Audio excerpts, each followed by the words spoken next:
A city prosecutor in Carmel accused of paying a woman for sex may have the charges against him dropped. Adil Shah was caught by police at an Indianapolis hotel room in July, but some are wondering if Shah is getting special treatment from Marion County prosecutors for having to take an online diversion program. It appears likely that anyone, you or I, anyone convicted or who was pleading guilty of this offense would be diverted to this sort of program. IU law professor Jody Madeira on Wish TV. Court documents say that if Shah completes the program, the charges won't be on his permanent record.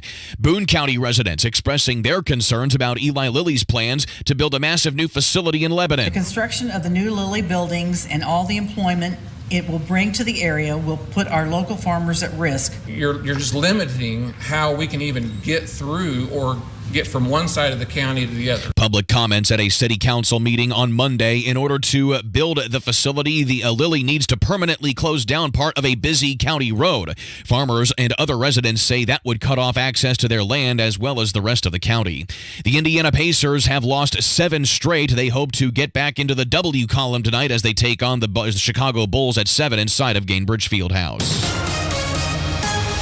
Traffic on the 5s, Matt Bear. Just an ugly-looking crash on the south side. Southbound 65 before South Fort Road. Crash. Three right lanes blocked, and traffic stopped back to I-465. Now, northbound is also stopped from stop 11 past South Fort Road. The left lane is blocked while police help with the southbound lanes. Northbound 65 still stop and go Raymond up to the south split because of an earlier crash that has cleared west side. Southbound 465 starting to drag from 21st Street to West 10th, where you are keeping an eye on that. Eastbound 465, they're cleaning up a crash at I-69, blocking 2 right lanes, stopping traffic back to Keystone Avenue, and a crash inbound Bimpf at Kessler Boulevard.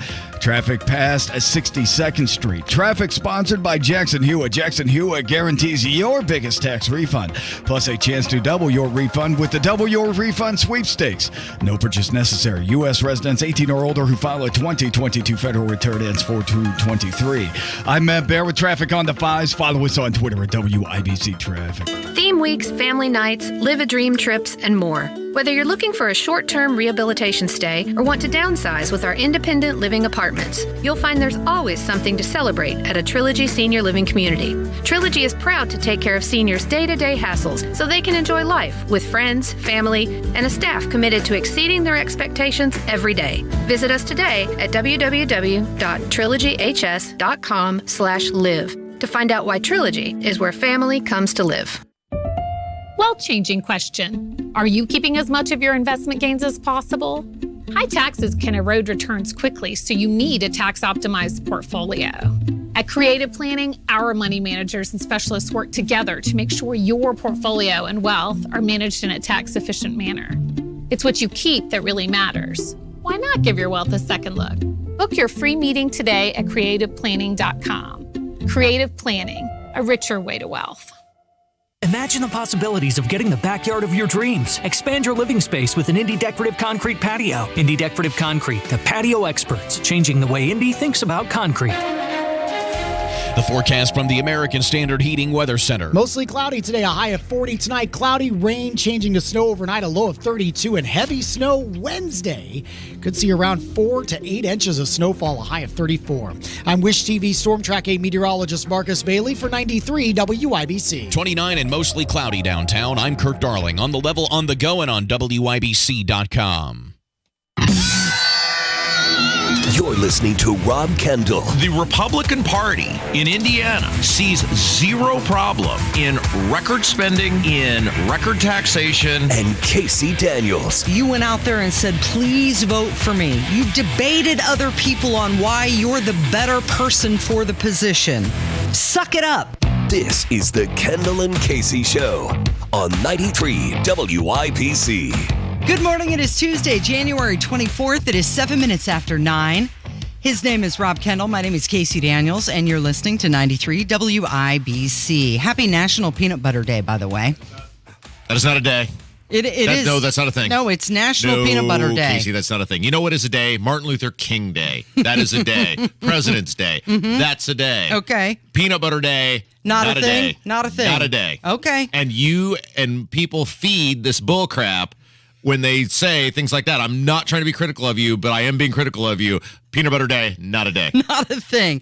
How about, is it hide and seek day? No, it's not anything. Again, let me repeat myself. Slower this time. Yeah. Martin Luther King Day. Mm-hmm. That's a day. Okay. President's Day. Yeah. That's a day. Independence Day. Yeah. That's a day. Veterans Day. That is also a day. Mm-hmm. Hide and go seek, not a day. Okay, well, if you work in the Biden White House, apparently is a hide and seek day. It's not listed anywhere on the National Days of Hide and Seek Day, Rob. I see what you did there. That's brilliant. Very well done.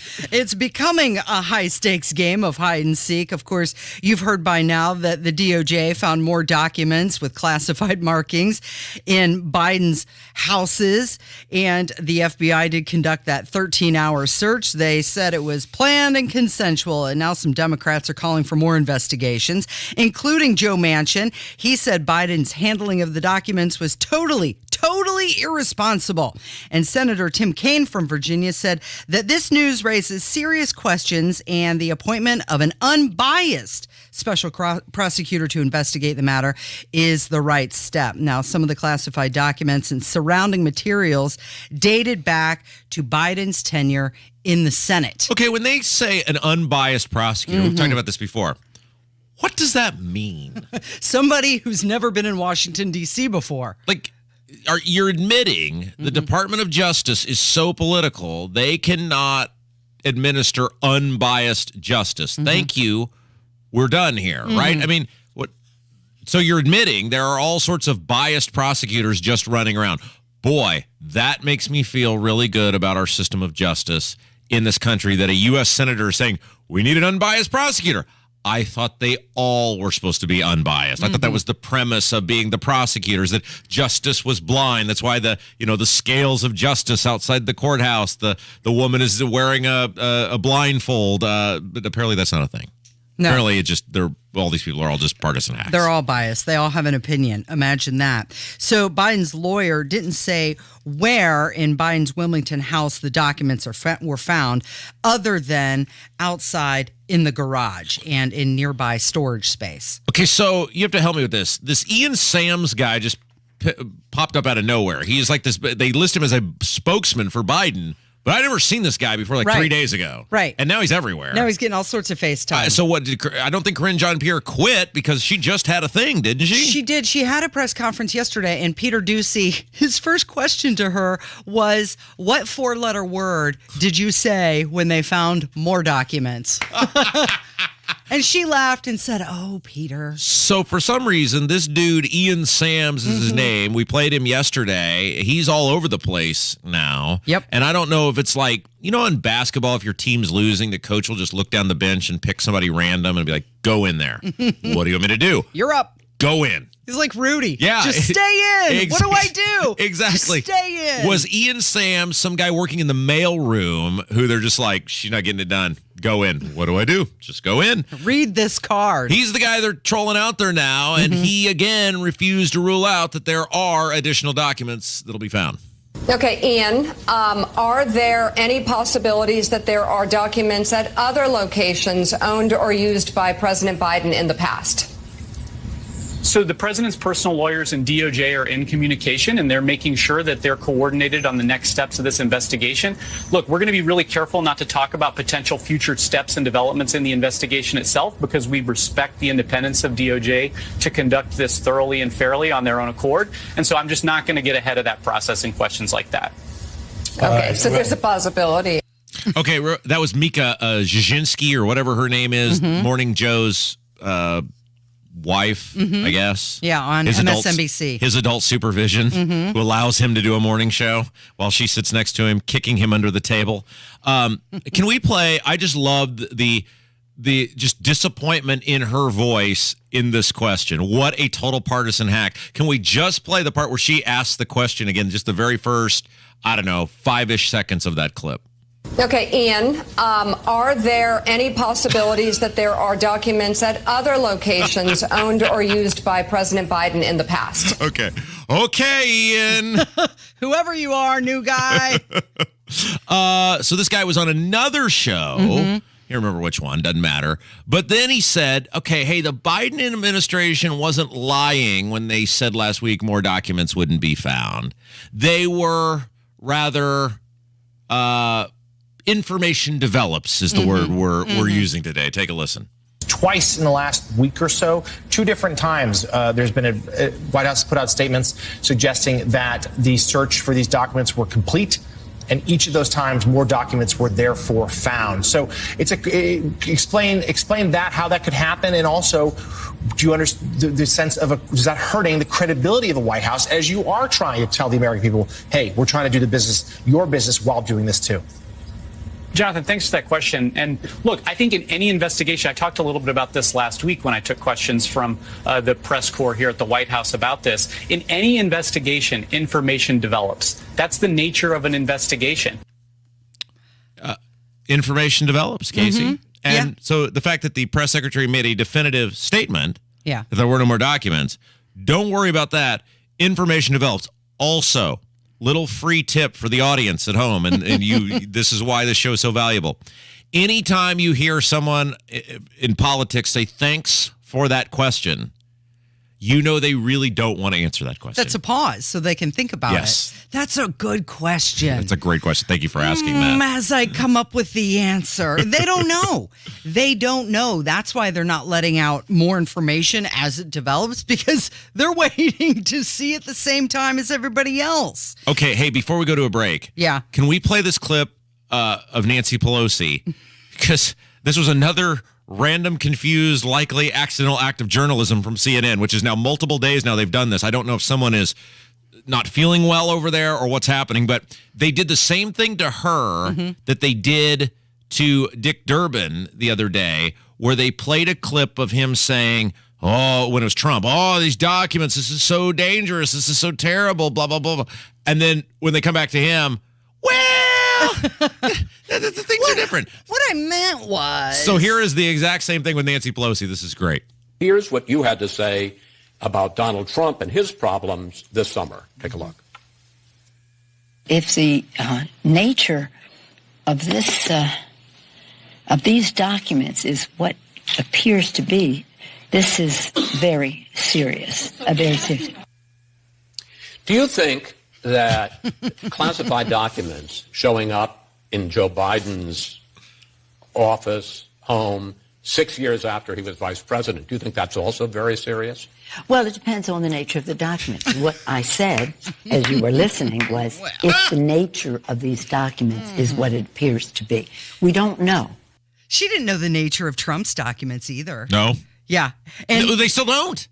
Right. And she's searching for the words to say. How embarrassing for Nancy Pelosi to be air checked by Chris Wallace, by the way. I would agree with you, except these people, as you know, Casey, they have no shame. So it's not like they're going to go home. And I mean, she didn't think about that 3 seconds after she left that place. They have no shame. They have no scruples. They have no anything. Okay, Casey, when we come back, I have a very serious question for you. Okay. And Biden is considering kind of updating what it means to be vaccinated. Right. What the new standard is. And so I want to ask you, do you regret getting your vaccine? Okay, we've got that on the way, and M&Ms are trending, so we'll get to that too. From 93 WIBC. We filmed the show in Muncie, Indiana. A painter with a perm who became a pop culture icon. Hello, I'm Bob Ross. I'd like to welcome you to the joy of painting. What you saw on TV is that's what he was in real life. And because his heart really was to love the people of Indiana. You're invited on a tour through the past with the memories and moments from the Hoosiers who made the joy of painting possible. And we all became friends with Bob. The Joy of Muncie, Bob Ross in Indiana. Thursday at 7. So, the other day, I bought an extremely chatty... Boring story time!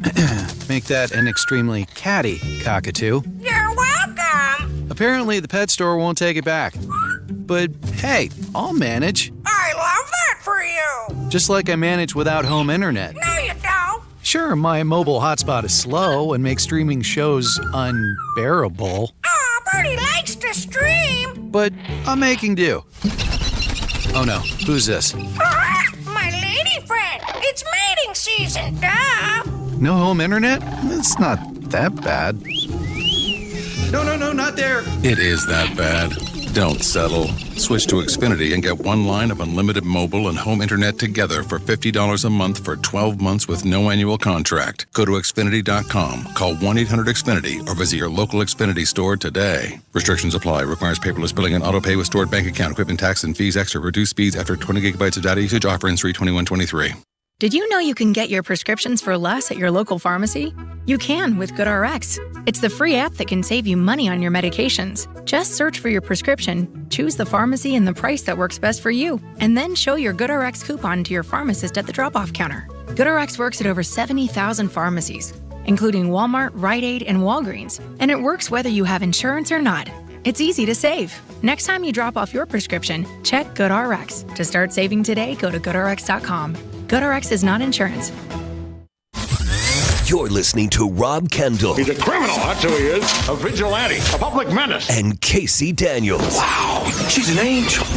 On 93 WIBC. I am the Midnight Watch. Yes. Down in Miller's. I didn't even have to ask for this. Edmund Fitzgerald? Stop. It's Harry Chapin? Yes, it's Harry Are you Chapin finally Day. getting your Harry Chapin Day? It's Harry Chapin Day. It's Harry Chapin Day. Okay.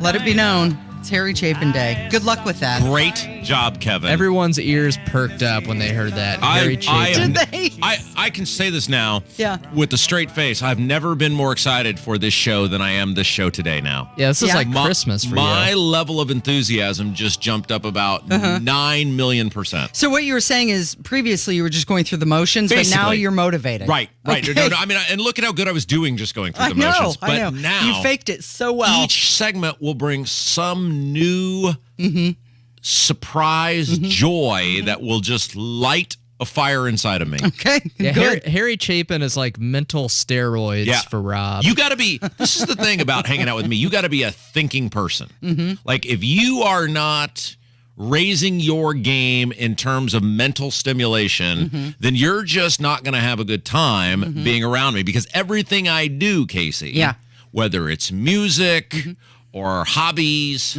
or whatever, involves deep thinking. And Harry Chapin is the thinking man's artist. You have hobbies? We'll have to get into that Not someday. many. No, Not many. 20 minutes after Mainly 9. just figuring out ways to make you miserable. Yeah, it's Kendall and Casey on 93 WIBC. And trending this morning, Amazon. They have launched a subscription prescription drug service. This is called RX Pass, and it will be available for those with the Prime membership. Also trending is the thing called job boomeranging. In a nutshell, it's when a former employee bounces back to a previous employer. Oh! Finally trending, M&Ms. They've announced that the company's candy-coated mascots will be on indefinite leave, and they're being replaced by a new spokeswoman, actress Maya Rudolph. So it's kind of odd, isn't it? Like you would feel compelled to, because she was Saturday Night Live, right? I mean, she's been in some movies, but it's not like Tom Cruise, right? Nope. So their theory is you're on the fence about what kind of candy to buy, and the Maya Rudolph endorsement is going to make you pick the M&Ms over the Reese's Pieces, or the Hershey's chocolate. Yeah, apparently the mascots have gone woke. Oh. And it's upsetting a lot of people. All right, let's talk about these vaccines. The Food and Drug Administration is considering changing its COVID-19 vaccine strategy. They say it's an effort to keep up with the ever-changing virus and eliminate the old fully vaccinated model. And instead, they're going to have it be more like the flu, where you get an annual updated shot, which is supposed to match the strain that's predicted to be the most prevalent each year.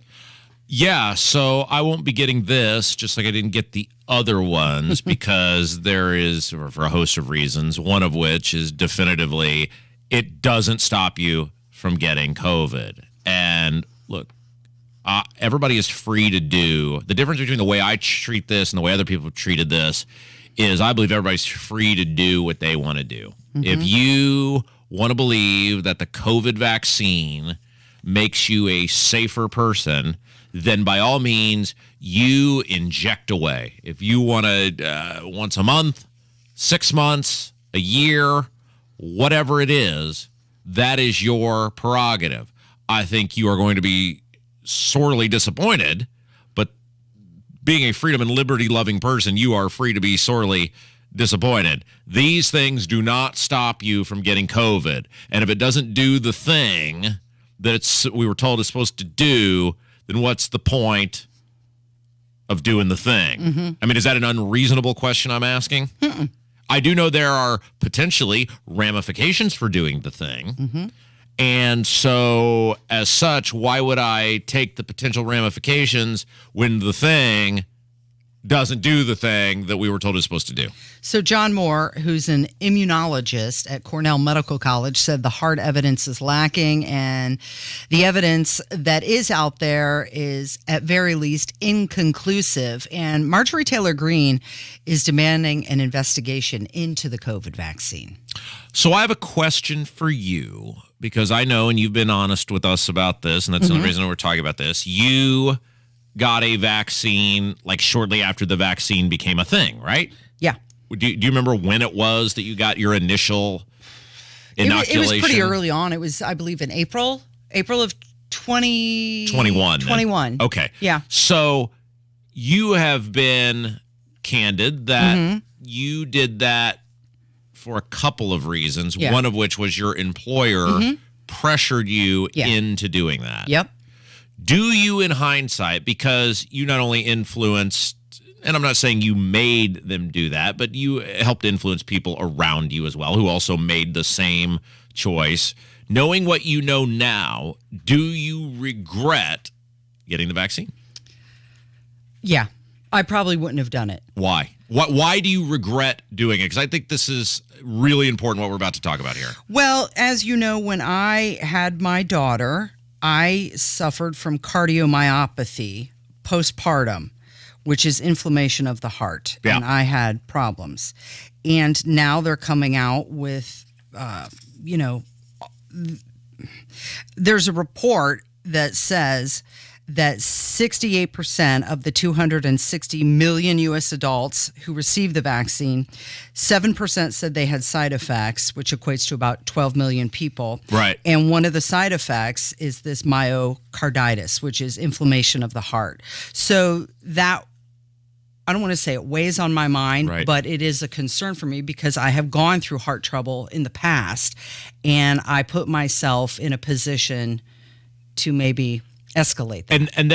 And that's the thing, right? Which is we devolved so quickly in this country, and that's what should scare everyone, is we devolved so quickly in this country that within basically a year's time, so, the COVID shut everything down into February. You're talking, in your case, April. Some people were a little sooner. But basically within a year's time, we devolved in this country to the point where if you don't get this thing, then now we have determined the thing doesn't do the thing that they promised us it was going to do. You could have lost your job.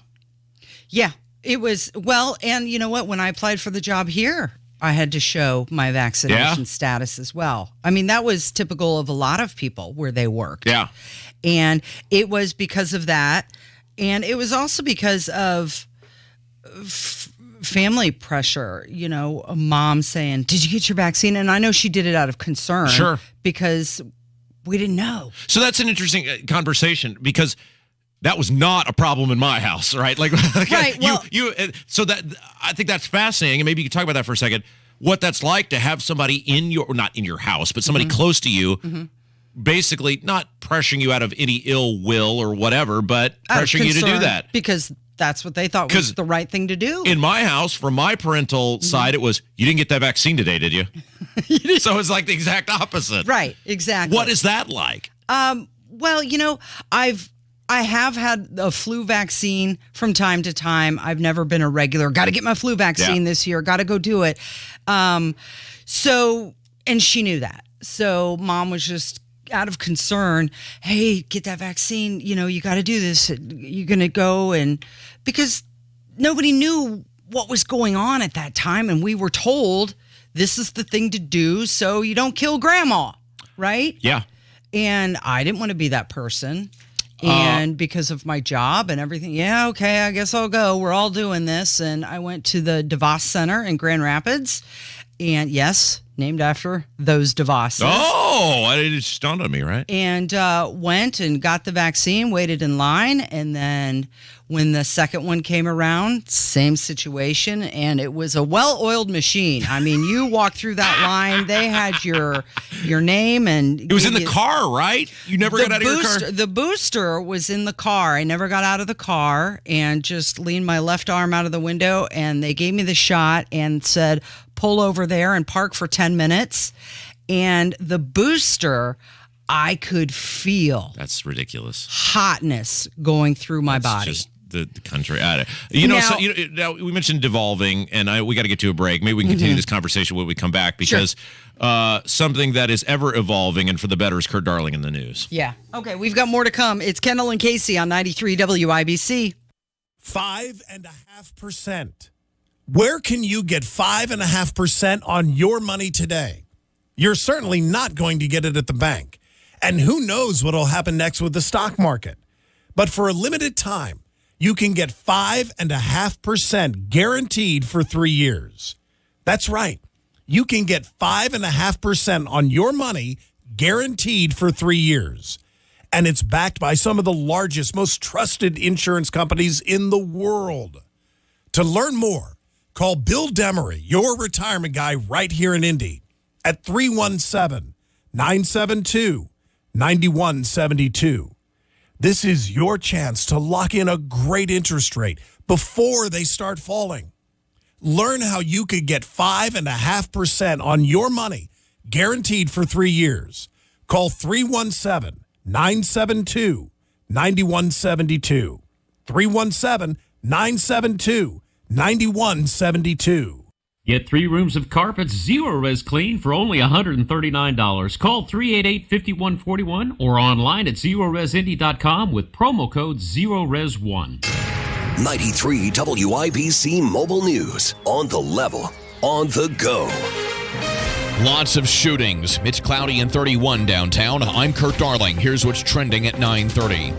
Police in Northern California say they believe a man accused of killing 7 people at 2 different locations on Monday acted alone. Deputies located 4 victims deceased with gunshot wounds. A 5th victim also suffering from a gunshot wound. The shootings in Half Moon Bay, just south of San Francisco. They say the 67-year-old suspect turned himself in and is cooperating. Another mass shooting Monday night in Oakland left 1 person dead and 7 others injured. Monday's attacks follow a weekend shooting in Monterey Park near Los Angeles, where 11 people are now dead. Poland wants to send German-made tanks to Ukraine, but there's a holdup. Fox's Jonathan Savage. Ukraine has been appealing for tanks to help it in its battle with Russian invaders. There are hundreds of German-made Leopard tanks across Europe, but Germany sold these vehicles under the condition they couldn't be passed on, and Germany has been reluctant to allow such potent machinery to engage Russian forces. Now Poland has made its request official, Germany saying a decision will be made soon. Jonathan Savage, Fox News. Also still a bad crash on the south side. It stopped traffic back to southbound 65 and Southport Road. That's due to a very bad accident that's been going on for the past couple of hours. And now the stock report. We are in the red to start the day. The Dow was down 162 points to 33,565. The Nasdaq down 80 points to 11,853, and the S&P 500 is down 19 to 4,016. I'm Kurt Darling, on the level, on the go, and on WIBC.com. As a Shane Company jewelry consultant, I get to work with couples looking for their dream engagement ring. Many feel overwhelmed. They just don't know where to start. And that's what I love about my job. I get to make this important experience fun and easy. We don't work on commission, so there's no pressure. When you visit, first, I'll want to know, what are your ideas for your dream ring? What fits your lifestyle, your personality, your budget? Then we'll go from there. We'll look at ring settings, and I'll show you options for the center stone. For example, if you choose a classic solitaire ring setting, I can show you how it'll look with different center stones, like a pear-shaped diamond or an oval pink sapphire. We have all shapes, colors, and sizes. If you're going for a big look with lots of sparkle, I can show you our halo ring settings. Or, if you want a ring that's ready to go, we can look at our perfectly preset styles. Visit your friends. We're in this together. Now you have a friend in the jewelry business. Shane Company and ShaneCo.com. Nobody cares for you like family. Family Heating and Air. Hi, this is Malia with Family Heating and Air, and as a mom myself, I know it's really important to keep the kiddos healthy. Air quality, humidity, those are super big issues on my concern list. If you share any of these concerns, give family a call, 317-577-8077. Family Heating and Air is your trusted local independent American Standard heating and air conditioning dealer. The new year is here. Time for a change. Start a recession-resistant new career in the high-demand IT field with My Computer Career. In just months. Already in IT? Build your cybersecurity skills and prep for thousands of open positions employers nationwide are desperate to fill. Attend classes live online or on campus. And financial aid is available to those who qualify, including the GI Bill. Make this your year. Go to mycomputercareer.edu and take the free career evaluation today. That's mycomputercareer.edu. You're listening to the Kendall and Casey Show on 93 WIBC. He was a young driver, just out on his second Just let it go for a second. job, and he was carrying the next day's pasty fruit for everyone in that cold, scarred city where children play. My headphones weren't working, so I just needed a second. Thanks. Okay, it's 9:34. It's Kendall and Casey on 93 WIBC. So Vice President Harris... You ever heard that song, by the way? From Harry Chapin? Yeah. No. 30, Yeah, I was going 30. to say, I didn't realize Harry Chapin dabbled in country music. Harry Chapin dabbled in about everything, which is why we needed a Harry Chapin Day. It's an incredible song about a truck driver who has a little incident on the road carrying 30,000 pounds of bananas. What's not to love about that? Oh, I love it. You know what? I'm glad it's Harry Chapin Day You today. bet you are. You know why? We can get it out of the way. Just grit our teeth and get through today, and then we'll be okay. And then it'll be over with. So just stick with us. Let's talk about what's going on in Florida with Ron DeSantis. So the vice president was down there, and she was speaking with Democratic leaders, and she was talking about Ron DeSantis's decision to block an advanced placement African American Studies course. She said the Republicans in the state were extremist so-called leaders. She went on to say that every student in our nation should be able to learn about the culture, contributions, and experiences of all Americans, including Black Americans who shaped our history. And then Ron DeSantis went out and, well, he defended his rejection of this advanced placement course. And he said that the College Board in the White House, it was incomprehensible what they were trying to do. All right, Casey, dealer's choice here. I'm going to ask you to put your radio management hat on. Okay. I can either do the take and then play the audio or play the audio and then give you the take. Let's play the audio. Okay, perfect. Here's Ron DeSantis.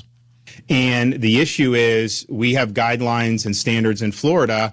We want education, not indoctrination. If you fall on the side of indoctrination, we're going to decline. If it's education, then we will do this course. So when I heard it didn't meet the standards, I figured, yeah, they may be doing serious. It's way more than that. This course on Black history, what's one of the lessons about? Queer theory.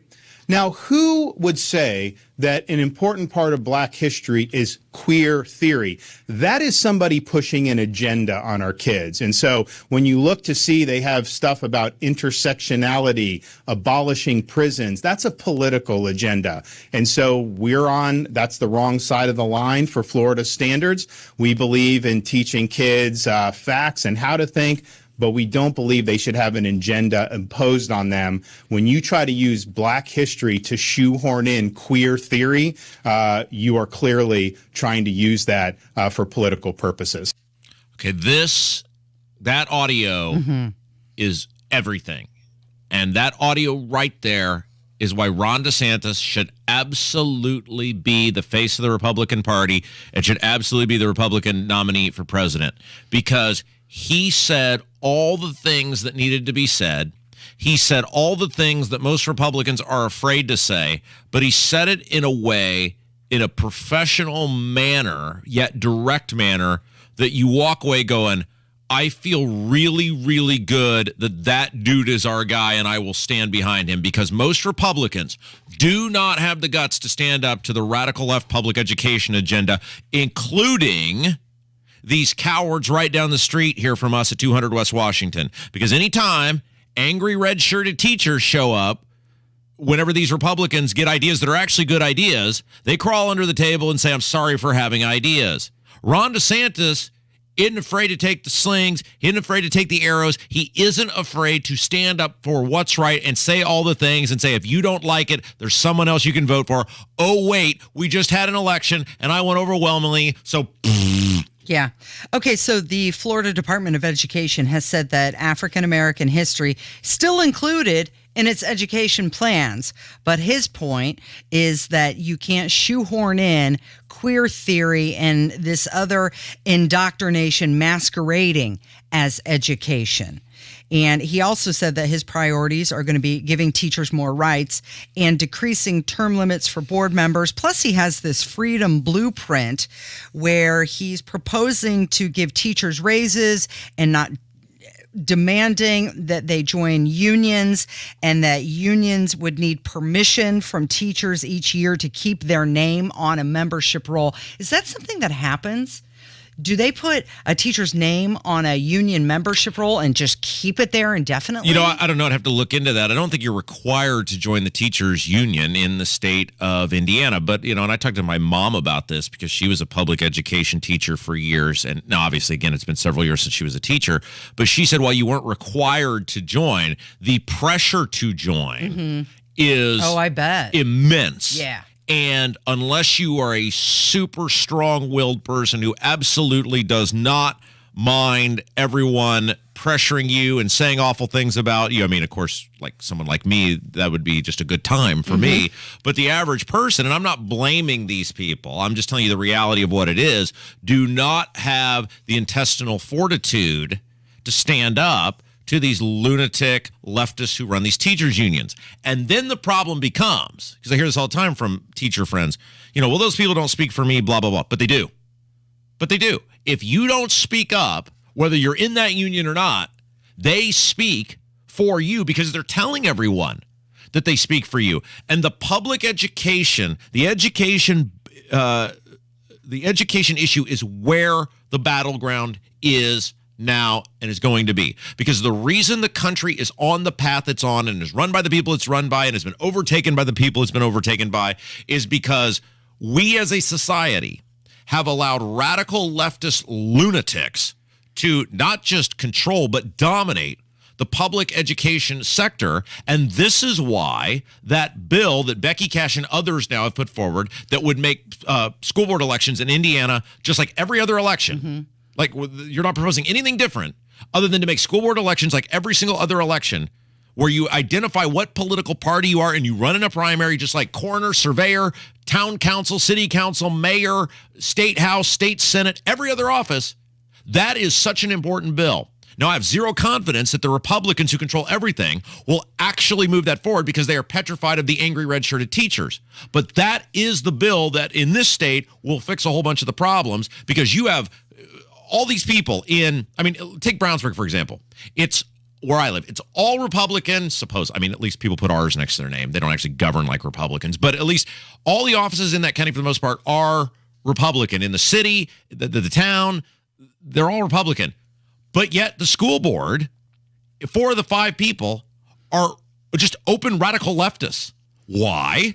Why would that be? The school board is school board is the one office where these lefties keep winning because they don't have to put a letter next to their name. Those people couldn't get elected dog catcher in that town if they had to put a letter next to their name, but they control public education, and this is the fault of the Republicans at the State House. So DeSantis says that the union bosses are going to have to stop taking funds out of teachers' pockets and putting it into the union coffers, and he says that schools are no longer going to be permitted to fund their unions directly out of teachers' paychecks. It's 9:42 with Kendall and Casey on 93 WIBC, and here's another story. So there's a former FBI agent. His name is Charles McGonigal. And good job. He was the head of counterintelligence in the New York field office, and he was part of the he was doing part of the investigation into Donald Trump and Trump's ties to Russia, Yes. right? Well, this guy, this Charles McGonigal, he was arrested. And guess what he was arrested for? What did he get arrested for, Casey? Ties with Russia. Oh, so the guy who was investigating Trump's ties to Russia has now been arrested. For ties with Russia. You know, they put him in charge because they knew he was an expert. That seems like the most government thing in the history of ever. Yeah, just doesn't look good for the FBI. Why is everyone so crooked? Fraud, lies, abuse. It's just gross. Sure it is. But this is why I hate the government. Put this guy in charge of investigating Trump ties with Russia, who has ties with Russia. Think about all the corrupt people who have been exposed who were in charge of investigating Trump. Remember the two FBI people who were the lovers? What were their names? The two that were... Yeah. I mean, it's just an endless cavalcade of people who are wholly awful, who are just utterly ridiculous, who are not just in the government, but in positions of power inside the government. When we talk about the cabal, when we talk about, these nameless, faceless bureaucrats who have immense power and have the ability to manipulate public opinion and public policy, these are the sort of people we were talking about, because people like this are all over the place inside the federal government. Now, not every federal government employee is bad. Certainly not by any stretch of the imagination. But there are a ton of people like this, and they have immense power. Do you remember yesterday we were talking about being arrested on live TV and what you would do? Yes, absolutely. Well, this guy, this McGonigal, he was arrested at JFK Airport. How about that? Oh. Get off the plane. Yes. You're right there in the airport, swarmed. Casey. Yikes. Yeah, we're going to have a sing-along coming up? Well, yes. I had I was going to talk about that story, but then you threatened to have to sing, and I'm not doing that. So I had a very accidental, but I think life-altering conversation with Kevin earlier this morning. Okay. And I'd like to get into this because I think men all over the place will be impacted by this conversation that Kevin and I had. Yeah, I agree. We're going to talk about your hair coming up from 93 WIBC, or rather, the lack of hair. Hammer and Nigel show, 3 o'clock this afternoon. Bread and milk. Bread and milk. All systems go for the winter storm. We'll have coverage, 93 WIBC. Creative Planning presents Rethink Your Money with John Hagenson, Saturday morning at 8. Learn the answers to frequently asked financial questions and get the latest investment news to help you get the most of your money. Visit creativeplanning.com/radio. Are you dealing with foot, knee, hip, or back pain? We can help. Hi, this is Phoebe with the Good Feet store, and I want to talk about your discomfort. Did you know that your feet have a quarter of all the bones in your whole body? With 4 arches, 33 joints, and over 100 ligaments and tendons in each foot? It's no wonder so many people suffer from foot, knee, hip, and back pain. Stop throwing your money away on all those over-the-counter products and expensive shoes that just can't do what the Good Feet store can. At America's Arch Support Store, we teach you everything you need to know about how our patented 3-step system will work to solve your problems so you can get back to living the life you love without your pain getting in the way. Come in today for your free personalized fitting and test walk and trade in those bad feet for some good feet. Don't just live with the pain. Discover your options at the Good Feet store. We're in Fishers and Greenwood. Call 829-1040 or visit goodfeet.com to make your appointment today. Get back to doing what you love with Arch Supports from the Good Feet store. Experienced commercial HVAC technicians, plumbers, and sewer and drain specialists, listen up. WIBC Commercial Facility Solutions is seeking new talent. Do you feel energized, fulfilled, and appreciated? If not, improve your life in 2023. Realize true work-life balance with full benefits. To learn more, call WIBC Commercial Facility Solutions at 317-873-2512 or visit their website, vasey.com. That's VASEY.com.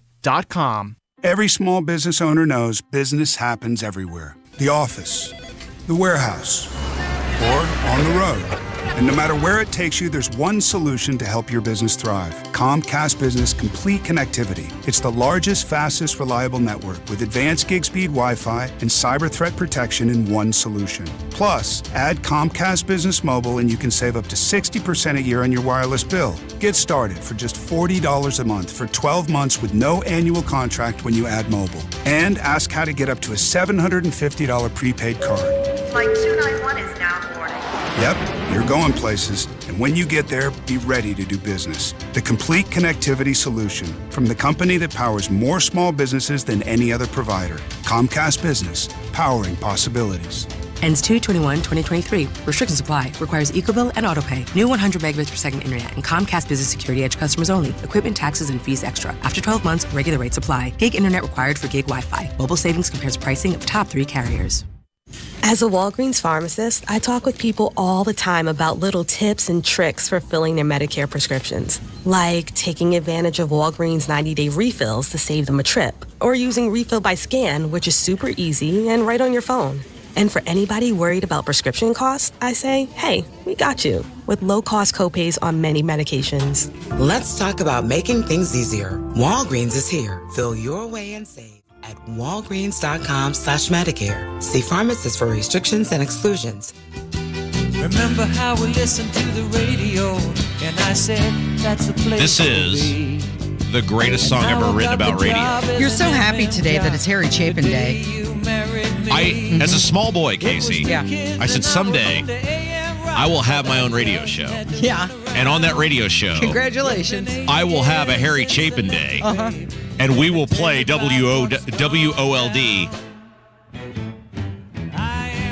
Morning DJ at WOLD. There you go. There you go. Well, congratulations. Your dream came true on January 24th, 2023.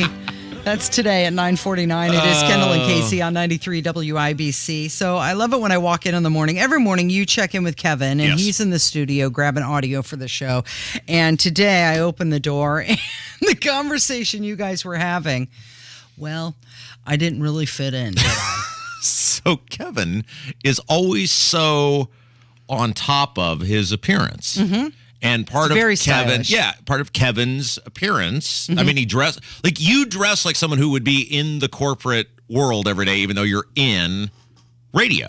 It's truly amazing. Yeah, I try to be as professional as possible. Mm-hmm. I mean, he wears the button-up shirts. He wears nice pants. He always has cool shoes on. Yeah. Yeah. And as I told our boss, Matt Hiblin, yesterday, we were talking after hours about Kevin. I said, eventually, Kevin is going to want to enjoy his life and is going to leave us at some point, and I don't know what I will do. But in the meantime, I'm hanging on to Kevin like grim death. Right. So I've tried to, as we've talked about many times, pass along some of the lessons that I learned the hard way to Kevin in hopes that Kevin might be able to use some of the things that I have learned for his own betterment. And so one of the things Kevin always does is he's so well prepared, and part of it is his hair is always immaculate and very shiny. And so as I walked in today, I noticed Kevin's hair was not immaculate nor shiny. Did you not wash your hair today? No, I didn't. Yeah, there we go. And I said, so I said, clearly Kevin did not wash his hair. Is it weird that I have noticed that about Kevin? It's weird that we know that. Yeah, I was kind of surprised by that. And then Kevin and I got on a conversation about hair preservance. We started and Kevin pointed out that one of the things maybe that you were under the assumption of was the more you wash your hair, the more apt your hair is to maybe begin to fall out and recede. Yeah, I kind of feel like maybe the chemicals in the shampoo, it can't be good to use it in excess. Yeah. And I also feel like constantly, I mean, every day you're rubbing your hair when you're washing it, and you just have a lot of hairs fall out. That's one of the great mistakes I made, Casey, now that I've been able to reflect on the many mistakes I've made in my life. And, and Kevin, this is what you'll find, and Casey, I'm sure, can confirm this. The older you get, the more you're able to reflect on your life, and you just look in the mirror and go, I was stupid. And one of the things you realize, and it makes sense, right? That the more stuff that you do to your hair, and the more stuff you put in your hair, the more apt it is for your hair to not perform to the level that it once did. Right. And I think about the shampoos that I used as a younger person. Yeah. I was like injecting poison into myself. Do you use natural shampoo now? I have changed well, brands? yes, I have totally revamped how I do all of my hair after I had my hair transplant from We Grow Hair Indie. Yeah. So then Kevin and I started talking, and Kevin, to his credit, was very honest with me, and I never noticed this until he pointed it out. Kevin does have a bit of a receding hairline, but he hides it so well because he styles his hair so well. Right. And so then we had to have the mentor-mentee talk. And I said, Kevin, And that's when I walked in. Yeah, I said, Kevin, there will come a day. And so Kevin is 27. I think I was 29 when this happened to me. Where someone will take a photograph of you and you will notice what begins to be irrefutable evidence of a bald spot forming or happening. And how does that make you feel? Well, I remember exactly where I was when I saw mine. Yeah. I was 29. Yeah. I was naturally, as I've always done, working very hard on behalf of the taxpayers of my community. Of course. I was at an event I didn't even have to be at, but I cared so much about others. Right. It's part of why I started losing my hair was I cared so much about others. Sure. And so I was in a room full of people, and I was in the background of a photo, and I saw it, and somebody posted on social media, not like, here's Rob Kendall, but I was in the photo, and I said, what the hell is that? So that was on the crown of your head? Yes. Yeah. And I thought, well, maybe it's just the way, because when you're doing your hair each day or whatever, you don't pay attention to that. And then I thought, well, maybe that's just the way my hair was laying. It was accidentally laying weird or something. Right. And I sprinted to the nearest mirror in my house. Yeah. And I realized, oh, crap. Yeah. It's all downhill from here. Yeah. And for me, for whatever that was, basically 7, 8, 9 years, whatever that was, until the fabulous people at We Grow Hair Indie restored a once thriving civilization, you just realize there's nothing you're going to do to stop this. So, Kevin, I mentioned that I've heard this myth that baldness comes from the mother's side. Yeah. And so I don't think that's true. I think it has a lot to do with the genes. No, I think that is true. Well, so my grandfather, my mom's father, I never met him, but I always heard that he had a receding hairline. And I think I get that from him. But so does your dad. Well, my dad is bald, but his dad he never was bald. You get it from the grandfather, right? Or is there any actual evidence that says that? I've heard that for years and years and years, and I've never seen anybody in any sort of medical expertise say that your mother's dad is where your hair comes from. Well, there was a study done, and it said that 79% of male pattern baldness is hereditary. Okay, I agree. I would certainly agree with that. But hereditary from where? So, I'm biological males have an X and a Y chromosome. Females have two X chromosomes. And the X chromosome that males have is from the mom, and the mothers carry the X chromosome from their fathers, making their grandfather's genetics a likely indicator for what hair growth traits they will pass on to Where is men. that? Where are you citing that from? Is that like Reddit, or is this like an actual medical something? You're going to laugh. It's from forhims.com. I think it's accurate. Rob, so Also, they're trying to sell you medication during that process, aren't they? Yes. Was your maternal grandfather, was he bald? I don't think so, though I could be wrong. Well, I guess you never really were bald either. I was but you going were bald. And this is what I told Kevin, and this is really the key here as a hair expert now. They tell you this. One of the reasons mine was so successful, the more you, and it makes sense, the more you give them to work with, the more they can likely do for you. Now, obviously, they help all sorts of people at We Grow Hair Indie. But the more you give someone to work with, it's like building a house or renovating a house. If the entire house, if it's just a couple beams, that's going to be much harder to repair than if you have a fully constructed house and you just got to, do some carpeting and et cetera. So, Kevin, the earlier you act on this, if indeed you do decide, now I think you're fine for now, but the earlier you act, clock is ticking. That's what he's telling you. The longer happy hair-filled life you will have. Yeah, I think I might have to visit We Grow Hair Indie. Let's do that pretty soon. together. This is my mentee, Kevin. Let's help this guy. Let's help this young man out. Were you ever inclined to say, no, forget it, and just shave it all? I did during COVID because I couldn't get a haircut. Okay. The Bruce Willis look. That was a very famous photo. The women tried to give me a haircut on air, and they totally destroyed my head. I had to shave it all. Yes. Okay. It took me like 2 hours. You're listening to Kendall and Casey on 93 WIBC. Good morning. The Indianapolis Home Show, January 20th through 29th at the Indiana State Fairgrounds and Event Center. 10 days only for great deals, new ideas, and practical advice with trusted local experts. Tour the centerpiece home crafted by custom container builders. Plus, see HGTV stars and twin sisters Leslie Davis and Lindsay Lamb from Unsellable Houses. From kitchens and baths to landscaping and more. Don't miss the Indianapolis Home Show. Save on tickets at IndianapolisHomeshow.com. Discount courtesy of Central Indiana Chevy dealers. Selling homes in today's market is tougher, but the outlook is improving. Interest rates have lowered and homes are selling. If you have been on the sidelines, now may be the time to sell. Talk to the agent I trust and recommend, Mark Dietl. Maybe you're worried because your home needs costly repairs or upgrades.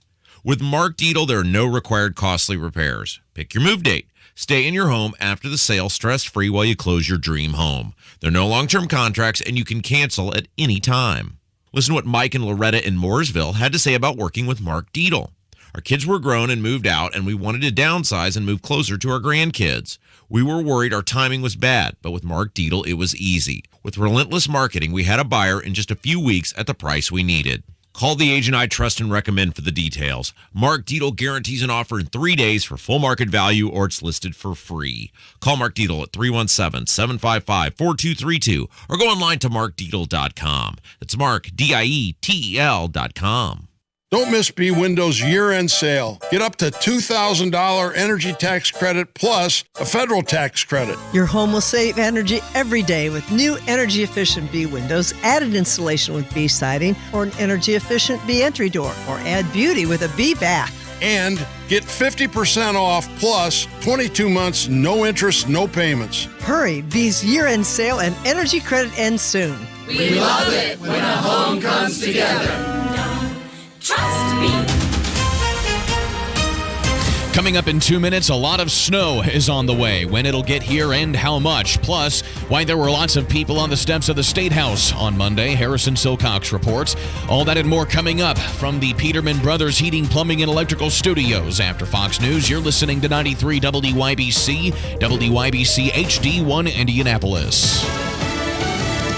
Everything, everywhere, all at once. I'm Dave Anthony, Fox News. Have you seen it? It could win the most Academy Awards. I can see where this story is going. That movie got the most Oscar nominations this morning, 11, including Best Picture. Coming off a better year for theaters, recovering about 70% of their pre-pandemic business with some big box office hits like Top Gun Maverick. You were here at the request of Admiral Kazansky, a.k.a. Iceman. He seems to think that you have something left to offer the Navy. It's also up for Best Picture. So is another blockbuster sequel. So what does her heartbeat sound like? Avatar, The Way of Water. Other Best Picture nominees, The Banshees of Inisherin, Elvis, Tar, The Fabelmans. All Quiet on the Western Front, Women Talking, and Triangle of Sadness. We'll find out all the Oscar winners March 12th. There's a push for stricter gun laws after multiple mass shootings in California. Gun violence in this country is at completely unacceptable levels. San Mateo County Supervisor David Pine. The big question there is, was it a disgruntled worker shooting up his farm job sites? 7 people were killed. 1 was wounded in 2 locations. Police have identified the gunman as 67-year-old Chun-Li Zhao. Police say Zhao acted alone and worked at one of the businesses that was targeted. Police were able to get enough information to come up with a vehicle description. And Fox's Claudia Cowan says it was found in a sheriff station parking lot where he was arrested. 2 days after the shooting at a dance hall in Los Angeles County that left 11 people dead. That gunman killed himself. There are no arrests in Oakland, and a gas station shootout last night that left 1 dead, 7 injured. It's now been 11 months since Russia invaded Ukraine. At this pivotal moment in the war, we must provide heavier and more advanced systems to Ukraine. And we must do it faster. NATO leader Jens Stoltenberg. The U.S. and Germany have been reluctant to send advanced tanks, but Poland is asking Berlin for permission to send German-made battle tanks to Ukraine. America's listening to Fox News. 93 WIBC Mobile News. On the level, on the go. Just how much? It's mostly cloudy, 32 downtown. I'm Kurt Darling for Window Nation. Here's what's trending at 10:02. A winter storm that's supposed to be arriving late tonight and last through tomorrow is looking more and more likely. We went ahead and upgraded the winter storm watch to a winter storm warning. So that just basically expresses that we have more confidence now that we're going to get significant snowfall accumulation. That's for most of central and parts of northern Indiana, says Randy Bowers with the National Weather Service. He thinks the heaviest amounts of snow will be at the I-70 corridor and points north with roughly about 4 to 6 inches expected. A pro-life rally outside the State House Monday. Harrison Silcox. The rally, which was celebrating the overturning of Roe v. Wade, was held the day after its 50th anniversary. Hoosiers want to take a stand for life. We want to be here for moms. We want to be here for babies. And we just asked the legislators to give us a chance to show us that we can support every human life in our state. Mark Tuttle, president of Right to Life of Indianapolis, talking to Wish TV. State lawmakers passed a bill banning most abortions in Indiana last year. A lawsuit claiming it violates the state constitution's right to individual liberty as it held up in the courts. Harrison Silcox, 93 WIBC Mobile News. Still a traffic mess on the south side. Police and EMS still on the scene of a crash where they say a person was walking on the interstate and was hit by a car. What followed was a 3-car crash that has the interstate slow in the southbound lanes of I-65.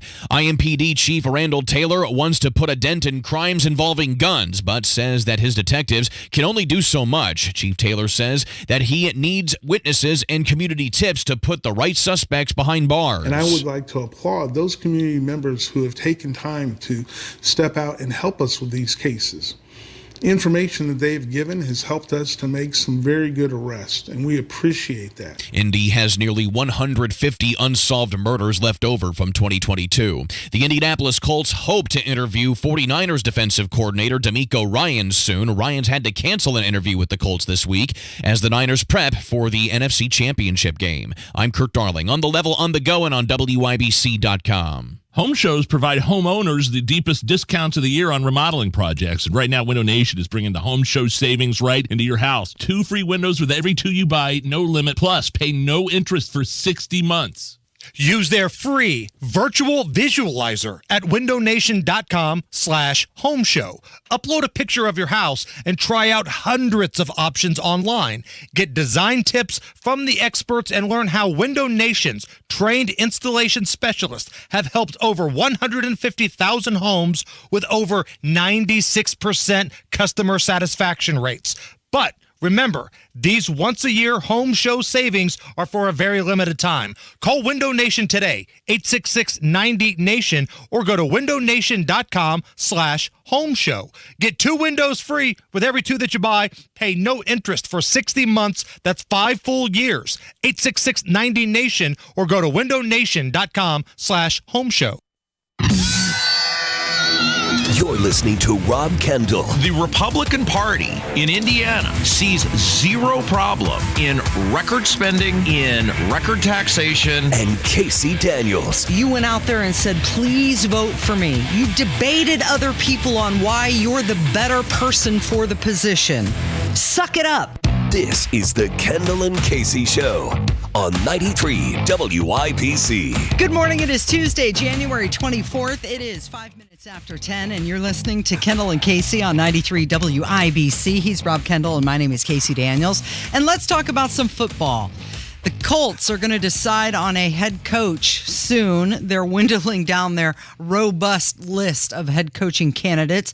And apparently they're going to have just a final group announced at some point this week. Yeah, and Casey, one of the things I've learned as I've matured as a broadcaster is there are certain topics that will just get me in trouble if I talk about them on my own because, well, I'm incapable of doing things without raw emotion. Mm-hmm. And so when we talk about things like the Colts, because, I'm very angry that billionaire Jim Irsay and Mitch Daniels teamed up to force me to pay higher taxes every year so we can have a free stadium. We need to bring an expert in to talk about the Colts because they are a big part of the city. They are a big part of the fabric of central Indiana, and we need a fair and balanced approach. And, well, when we talk sports, we're talking about our friend Jake Query of 107.5, 93.5 The Fan. Mm-hmm. Jake, how are you? Listen, I actually would like to get an audio clip of that, so the next time I'm accused of being anything but fair and balanced, I was going to listen. I don't know that this is necessarily the barometer of that I'm looking for, right? I mean, it's kind of a low bar there in terms of my objectivity, but I'm well, thank you. Okay, so let's talk about this coaching search. They have interviewed everyone but you, me, Casey, and Kevin at this point. It's like Oprah. Why? Yes, you get an interview. Why? What is you get an interview. There's no way every single person they've interviewed, they said, boy, this person really could be the next coach of the Colts. Why are they doing this? Yeah, I think they're the NFL has changed their rules a little bit. For those that are unfamiliar, in the NFL, when you are undergoing a coaching search, usually that means that your team has been eliminated. There are other teams whose seasons are ongoing, and it used to be that you had to wait until all teams' seasons were complete before you could talk to them. So in other words, San Francisco, if they're still alive, you can't talk to any coaches of San Francisco until they're eliminated. Yeah. Those rules have been changed now where you can talk to assistant coaches of franchises who still have games during windows of the week. So that has led to what appears to be this kind of onslaught of interviews that are taking place because it's more condensed, because they all can take place in a 1 or 2 week window, whereas it used to be that you'd have to stretch that out over a month or so. So were these other guys, the guys in the beginning, whatever, is it just like for fun? We got to fill time. We don't have anything to do. I mean, is that what that was about? No, I mean, how many of these guys question. are legitimate candidates? A very fair question. And the question that I've had is how many of these people actually, this isn't the kind of job where they posted it on LinkedIn and then somebody's like, I applied for the job and then they saw it.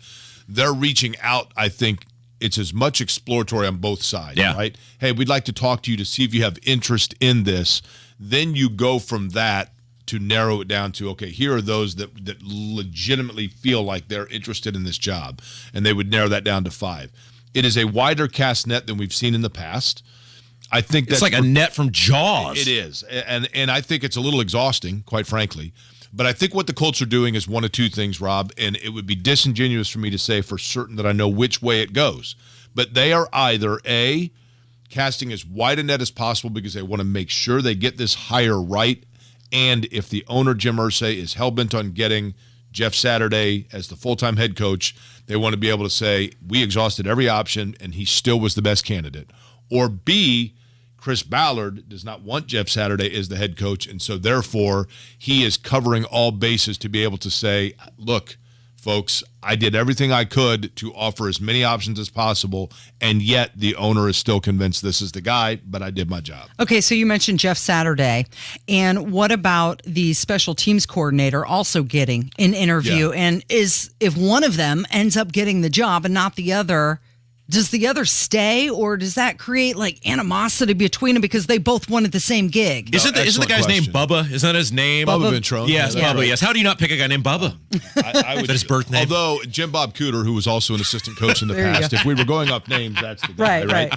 To answer your question, a very good one, Casey. I think that Jeff Saturday, because he was not in the building and was not a regular part of the franchise, if Jeff Saturday is not hired as the head coach, then I don't think that he stays on in a coaching capacity. Yeah. Now, there is still the possibility he could work in a front office role, but I think that Jeff Saturday, once he got kind of exposed to the head coaching, everything that went into it, I think he really would like the job. And I think that Jeff Saturday is very interested in the job, and that's his focus now.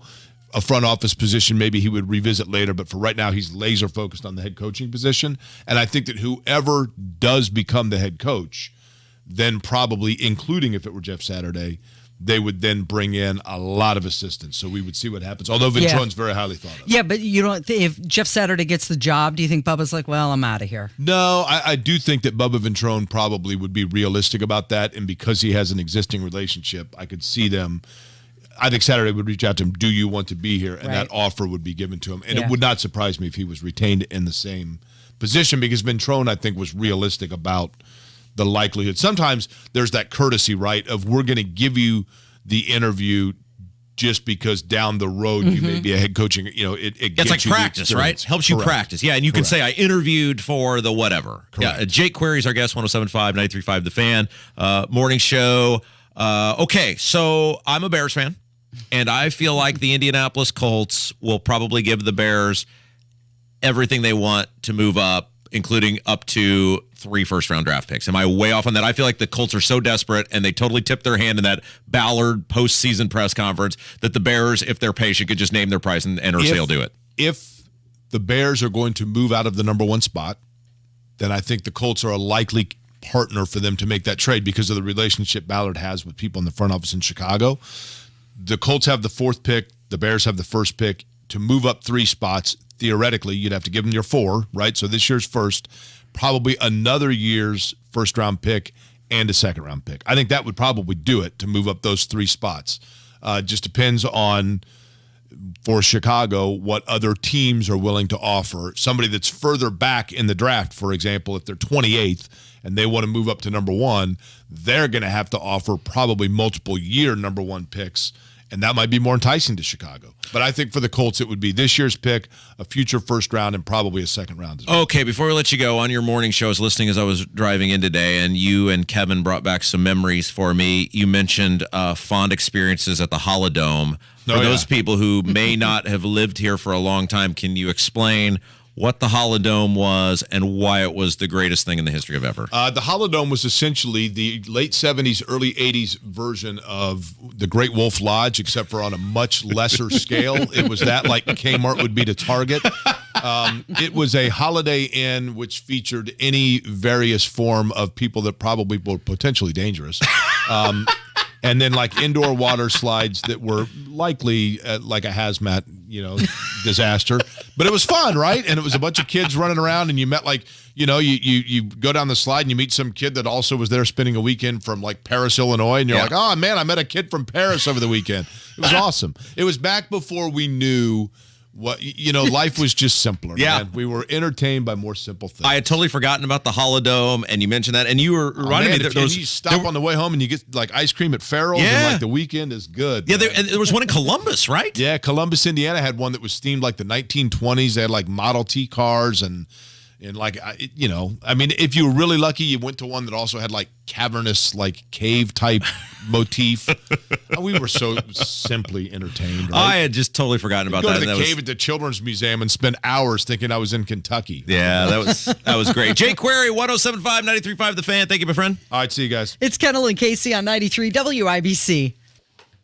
Tony Katz. It's best, Mr. President, that you don't know what you're guilty of. It's best that you not know that these documents pertain to conversations regarding Ukraine, where your son was having business dealings and making millions of dollars, and now they, meaning the free and thinking world, can connect your classified document, the classified documents in your possession, to things that may exist on your son's laptop. Tony Katz, mornings 6 to 9 on 93 WIBC and WIBC.com. Nachos! Yeah, your nachos! Hey, I'll take some. Great. And some Frank's Red Hot. Oh, nah, I'm good. Oh, you're just gonna eat these dry, plain, boring nachos with no Franks? Oh, seriously? Frank it up. Frank it up. Come on, lady. Frank it up. Frank it up. Frank it up. Yeah! Yeah, this guy finally gets it. Hey, look, we're on the Jumbotron. It's the perfect blend of flavor and heat. Frank's Red Hot. I put that on everything.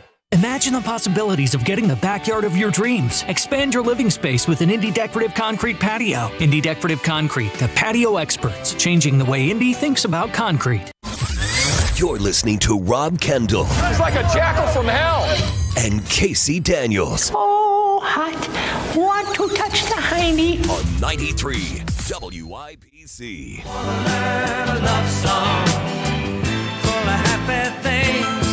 Just a good day, isn't it? It's Harry Chapin Day here with Kendall and Casey on 93 WIBC. How could you not love this? I don't care what age you are. This is just beautiful music. It's wonderful. I'm glad it's making you happy and putting a smile on your face. It is 16 minutes after 10. You know, I'm not going to use the phrase suck the joy out of my soul, but the sternness with which you said that, and there was a complete dismissiveness in your eyes. Did I remind you of your mom or something? I'm just telling you that this is bringing me joy. What am I doing? No, you know what you did. No. Just because you have some weird affinity with Harry Chapin And I'm not at that level. I'm sorry, I'm not there. I know you don't like to think during your music. You just want to be a lazy consumer of musical content. Yeah. And look, in an era in which we are both rubbing off on Kevin, I'm not going to allow you to ruin him like that. Kevin will be with the hits, a thinking man's musician. Okay. Period. You know, it's really interesting because they say that men go with the beat of the song and women like the lyrics, but I find that we're kind of opposite. Well, here's what I found at a very young age, Casey, is most of these guys were completely full of crap. Okay? Yeah. And it took me a little while to actually figure out, like, your love life does not end up like the guy in Born to Run. Like, that's not how it ever works out. But yeah, in your 20s especially, there are a whole bunch of women who want to believe that that's the way it works out. Like, there are a whole bunch of women who want to believe life is like the Bread song Diary. And if you'll just embrace that, yeah, see, you're laughing because you know what I just said. Because you're making references to bread. Well, and here's the thing. Yeah. Men of my generation, and now certainly like Kevin is, 10-ish years younger than me, they've not got no basis of sentimentality whatsoever. Yeah, women basically want a Hallmark movie in the lyrical form. Exactly. And so if you are willing to embrace and celebrate the sentimentality of people like a Springsteen or a Jackson Brown or a Harry Chapin or a Dan Fogelberg, you will end up with a markedly large advantage as you enter the social sphere because you will be able to offer things that no other person can offer. I'm just curious, where does this come from with you? Because you are markedly younger than I am. So why do you know? Not that much. Well, why do you know all of these older songs? Well, they're not. It's not like you grew up with them on the radio. Here's the thing. I think, and I've thought about this for a long time. My parents insisted that I have as joyless a childhood as possible. Okay. Childhood trauma. There it is. You will love Harry Chapin. What the hell's he talking about? You'll figure it out later. And here's the thing. My parents, I am very grateful to them because I had experiences with members of the opposite sex that I never should have based on the fact that I make about $9 an hour working in radio. And I owe that to my ability to have embraced what was the lyrics and ideas found in this music. So without knowing that they were doing that, my parents were giving me a giant head start on life. They were trying to help you out. Dad knows best after all. Yeah, absolutely. Hi, Mike. Good morning. It is 20 minutes after 10. You're listening to Kendall and Casey on 93 WIBC. Let's talk about Jeff Bezos and what he's got going on. So the Amazon founder is reportedly ready to cash in on the Washington Post. He owns the newspaper. And instead, he wants to take that money and buy the Washington Commanders. Okay, so I have two questions for you on this. No, and this is the first part of this. Okay. If you had the ability to buy anything, is there anything you would enjoy buying? Well, sure. There's lots of things I'd enjoy buying. Well, the reason I ask this is most likely, grown adult toys, cars, motorcycles, that sort of thing. But again, maybe this is because I work in this business and you have to save 3 weeks just to go to Walmart to buy your groceries. Right.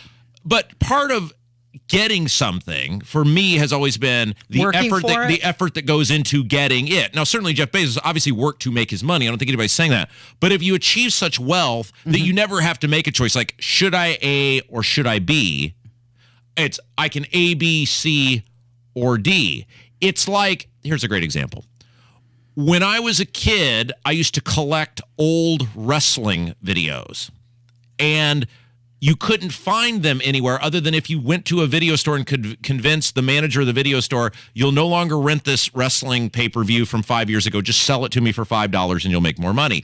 Then you had it, but you couldn't get it anywhere else. So I'd watch them over and over and over and over again, and I loved watching them. Yeah. Now that there's a WWE network where I can watch these same things whenever I want, I don't do that anymore because there's no effort involved in it. Correct. It's just click the button and I go watch it. So would you enjoy those things as much if you could just have everything? No. I think anything that is earned is better. Right. Okay. Yeah. Second part of this.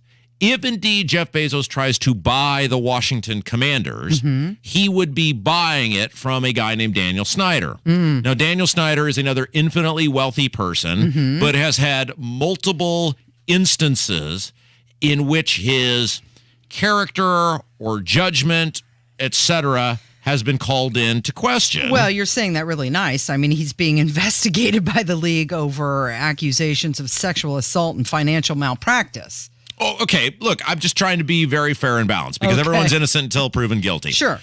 Also, at the same time, speaking of wrestling, Vince McMahon is rumored to be selling World Wrestling Entertainment. And in both cases, these, whether it's the Washington Commanders or it's the World Wrestling Entertainment, these businesses will fetch billions of dollars. And so what does it say about our society that in the case of Vince McMahon and in the case of Daniel Snyder, you can be allegedly a pretty sketchy individual who allegedly does pretty sketchy things, and not only are you not punished, the end result is you become infinitely wealthy. What does that say about our country? Well, they have to live with themselves. Well, but trust me, Vince McMahon has no problem in the history of ever living with himself, and I'm pretty sure the same thing is true for Daniel Snyder. Yeah, well, there's good people and bad people all over the place in all walks of life, not just billionaires. I mean, just because these guys are allegedly making poor choices, the only reason we know about it is because they have money. Right. There's plenty of people out there who are making poor choices who don't have the fame and fortune that they do. Because we just don't hear about them. Because like when I was growing up, you treat others as you would like to be treated. The golden rule. The do unto others as you would have, do unto you, etc.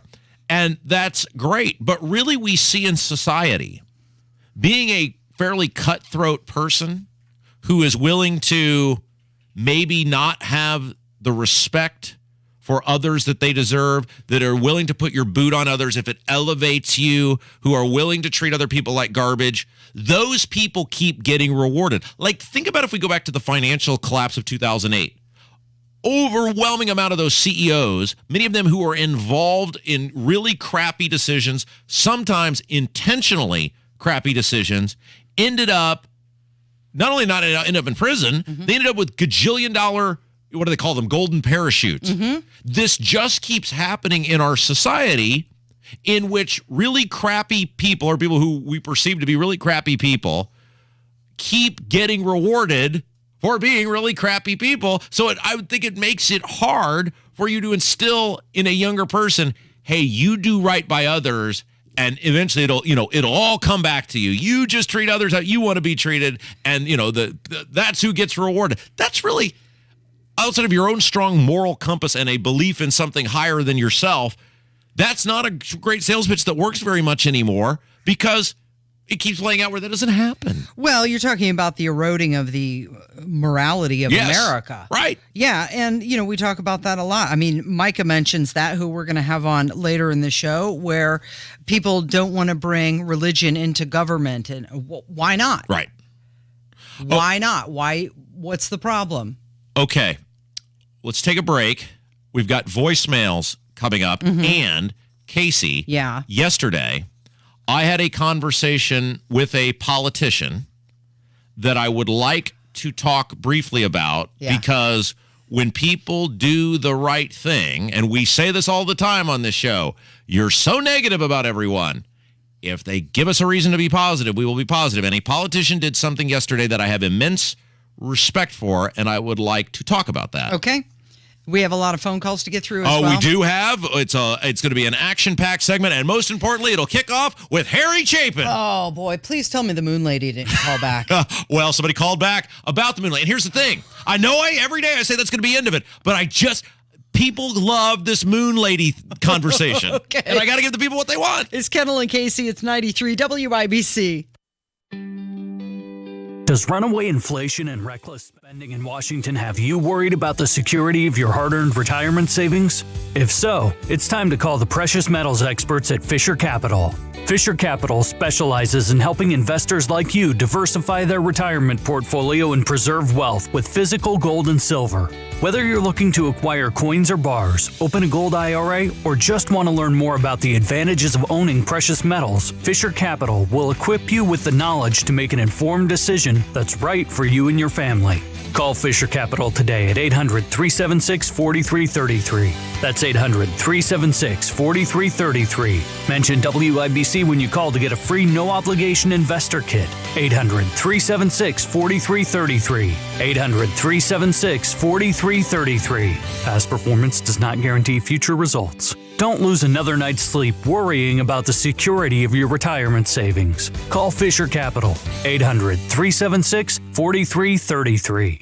The new year is here. Time for a change. Start a recession-resistant new career in the high-demand IT field with My Computer Career. In just months, already in IT? Build your cybersecurity skills and prep for thousands of open positions employers nationwide are desperate to fill. Attend classes live online or on campus, and financial aid is available to those who qualify, including the GI Bill. Make this your year. Go to mycomputercareer.edu and take the free career evaluation today. That's mycomputercareer.edu. As a Walgreens pharmacist, I talk with people all the time about little tips and tricks for filling their Medicare prescriptions, like taking advantage of Walgreens 90-day refills to save them a trip, or using Refill by Scan, which is super easy and right on your phone.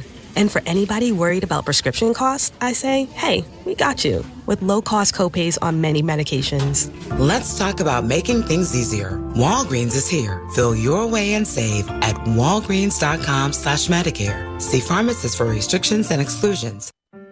High school sports teach so much more than just the fundamentals of the game.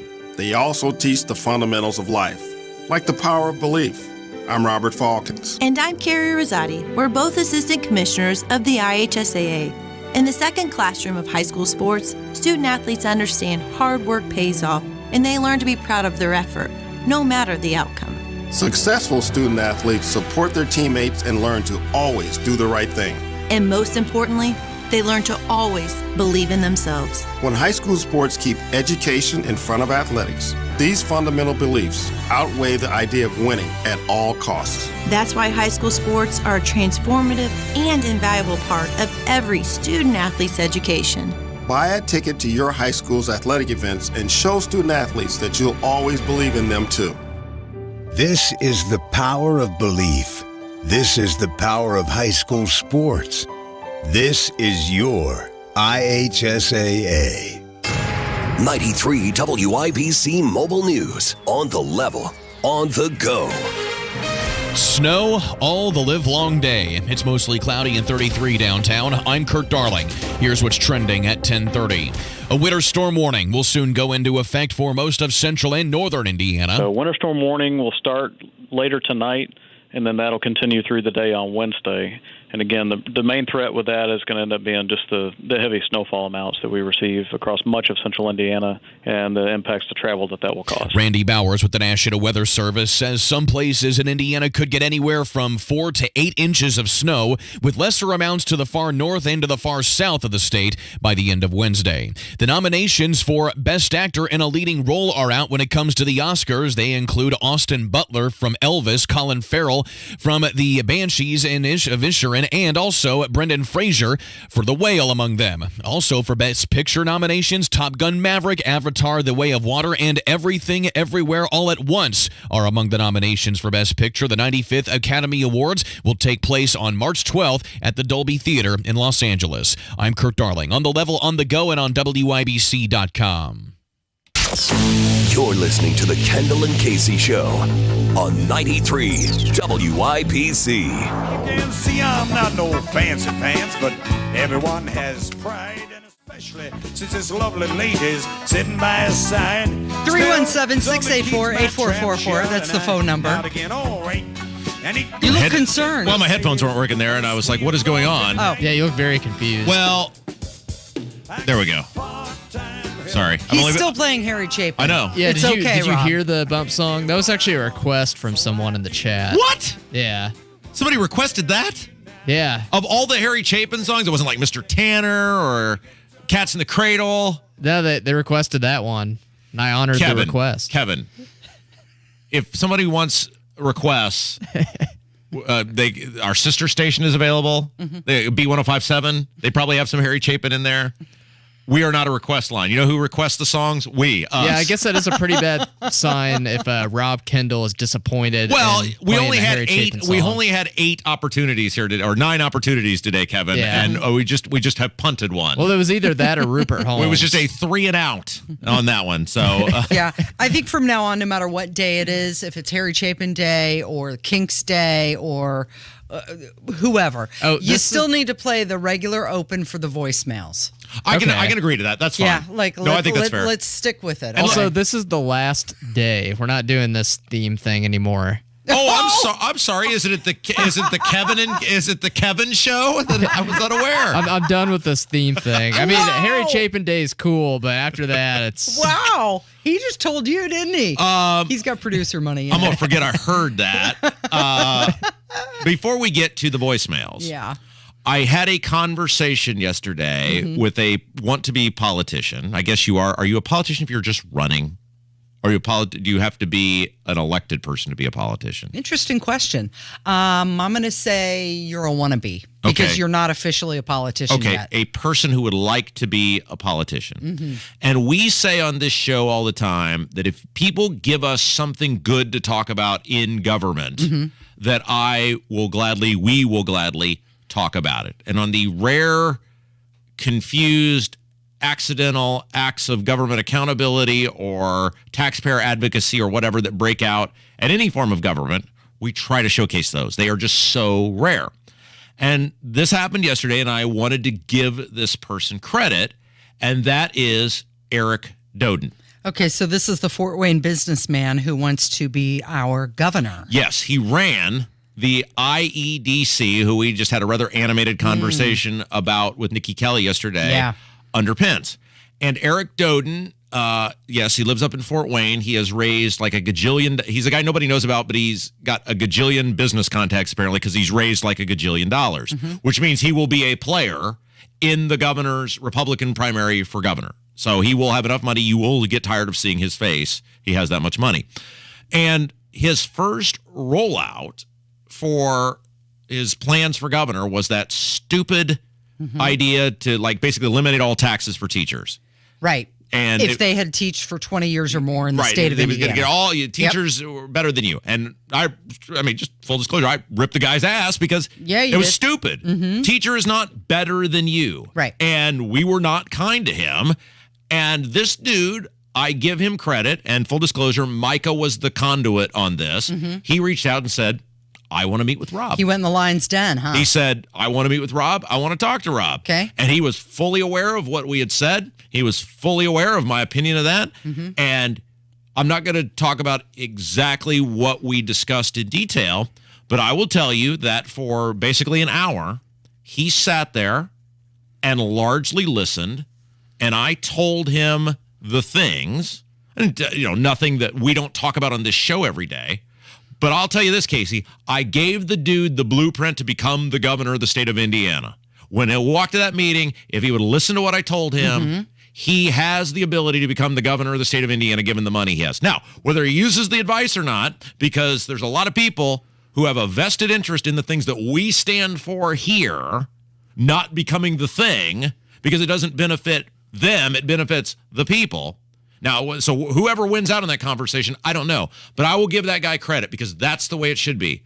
We weren't kind to him in the sense of his policy that we thought was really bad. We talked about it. He didn't run from it. He didn't badmouth us behind closed doors. He picked up the phone and said, all right, let's have a conversation about it. Now, this is not an endorsement of the guy. I have no idea what kind of candidate he's going to be, but I do know that in 1 hour, he did things that basically every single person in that state house will not do, including my own elected people like John Crane, my senator, who has told his people, do not engage with Rob Kendall. Eric Doden did more. He listened. I told him the things that we talk about on the show every day. Did you guys talk about property taxes? Well, I'm not going to tell you exactly what we talked about, but we talked about the things we talk about on the show every single day. That's a yes. It was an off-the-record conversation, and that was agreed to. But I will tell you, he sat there and he listened. And that is what these lawmakers should be doing. They should be listening. That's what Eric Holcomb should be doing. Instead, people like me got called a human petri dish while Malik Mohammed gets a VIP meet and greet. Those people at 200 West Washington are not listening to the people. They're listening to the donors. They're listening to the lobbyists. They're listening to the government people. They are not putting the people first. And I was, at least for 1 hour of my life, cautiously optimistic there is someone who might at least listen. Now, we'll see what he does over the next 2-3 months. We'll find out if he took what I told him to heart, because there is a path for this unknown guy to be governor. He has enough money, but so we'll see. But I just wanted to give credit to that, because when people do the right thing, they should be commended, because he didn't have to do that. Okay, a couple of things about this. Can we talk about this sure. for just a second? Okay, you're a man of integrity. I think that. You're funny. I have called on you to help me on a personal level a few times since we've known each other, and you have been there 100%. Yeah, I absolutely. I am in real life the polar opposite of what you hear on this radio station. But my question for you, Rob, is was he really listening to you, or was he trying to smooth things over so that he could get good publicity? I don't know. But if he doesn't do any, this conversation we're having right now is going to elect him governor, because I'm not coming out saying everybody should vote for Eric. No, but I'm asking the question that I think our listeners are probably asking, like, oh, okay, well, you went and you sat down. Was he just trying to smooth it over so you'd quit bashing him on the air? Well, or were you really engaged in having a conversation that he is listening to? And that's a fair question. And I told him directly, I said, if you keep doing stupid stuff, win stupid prizes. I'm not. This is not an endorsement. This is not your policies. These politicians' policies is what we judge them on. If Mike Braun called me tomorrow and said, I want to sit down and talk with you, I would have the same conversation with him. I would have the same conversation with Suzanne Crouch. Now, those would be different conversations, because they have done things as elected people differently that I find highly egregious. And so we would have a different conversation. But that is what people should be doing. There is no reason to fear me. The fact that those Republicans down there fear us they're a joke. Those people in elected office are petrified of us. I know. I've heard it from the people who work for them. They are scared to death of us, and that is pathetic. We are radio people. But we are the voice of so many people with a platform, which is what makes them nervous. So I will give him credit for taking the initiative and reaching out to you and wanting to hear what you had to say. So that is good. And nobody died. Nobody was injured. Right. Micah was there as a witness, so nobody could say nobody threw the first punch. It was fine. Everybody walked out in one piece. Our job, Casey, is to hold these people accountable. And when they do bad things, like say, I don't think teachers should pay taxes. Well, that's stupid. So we're certainly going to talk about that. But when they do good things, like say, hey, I want to know why you think that's stupid. What would you do instead? We're going to give credit for that. Right. I will say one thing, though. I think he's pulling just a bit of a Destiny Wells on this, because he called Rob Kendall, and the show is called Kendall and Casey. I'm not bitter at all. Well, I'm not bitter. It's cool. It's all good. Yes. If you want to, I didn't really want to go. I just wanted to be invited so I could say no. I'm busy. If you, all right. Yes.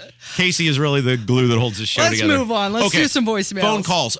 We yesterday had a lengthy conversation about Buzz Aldrin marrying a woman who is 30 years younger than him. Right. Buzz Aldrin, 93. His new bride's 63. Yes. And so I'd forgotten, because you and the lady before you look similar, who I had this conversation with. Right. That there was a long-standing theory on formula. Yeah, on whether it was inappropriate or what, not inappropriate, but whether someone was too young for you, and you were looking at me like, "What are you?" You said I had some formula on human decency. Well, it's like I've got a lot of different things. But not that. Women all run together for me. It just, sure. Not to any way demean what you bring to the table here. But Eric Doden already did that.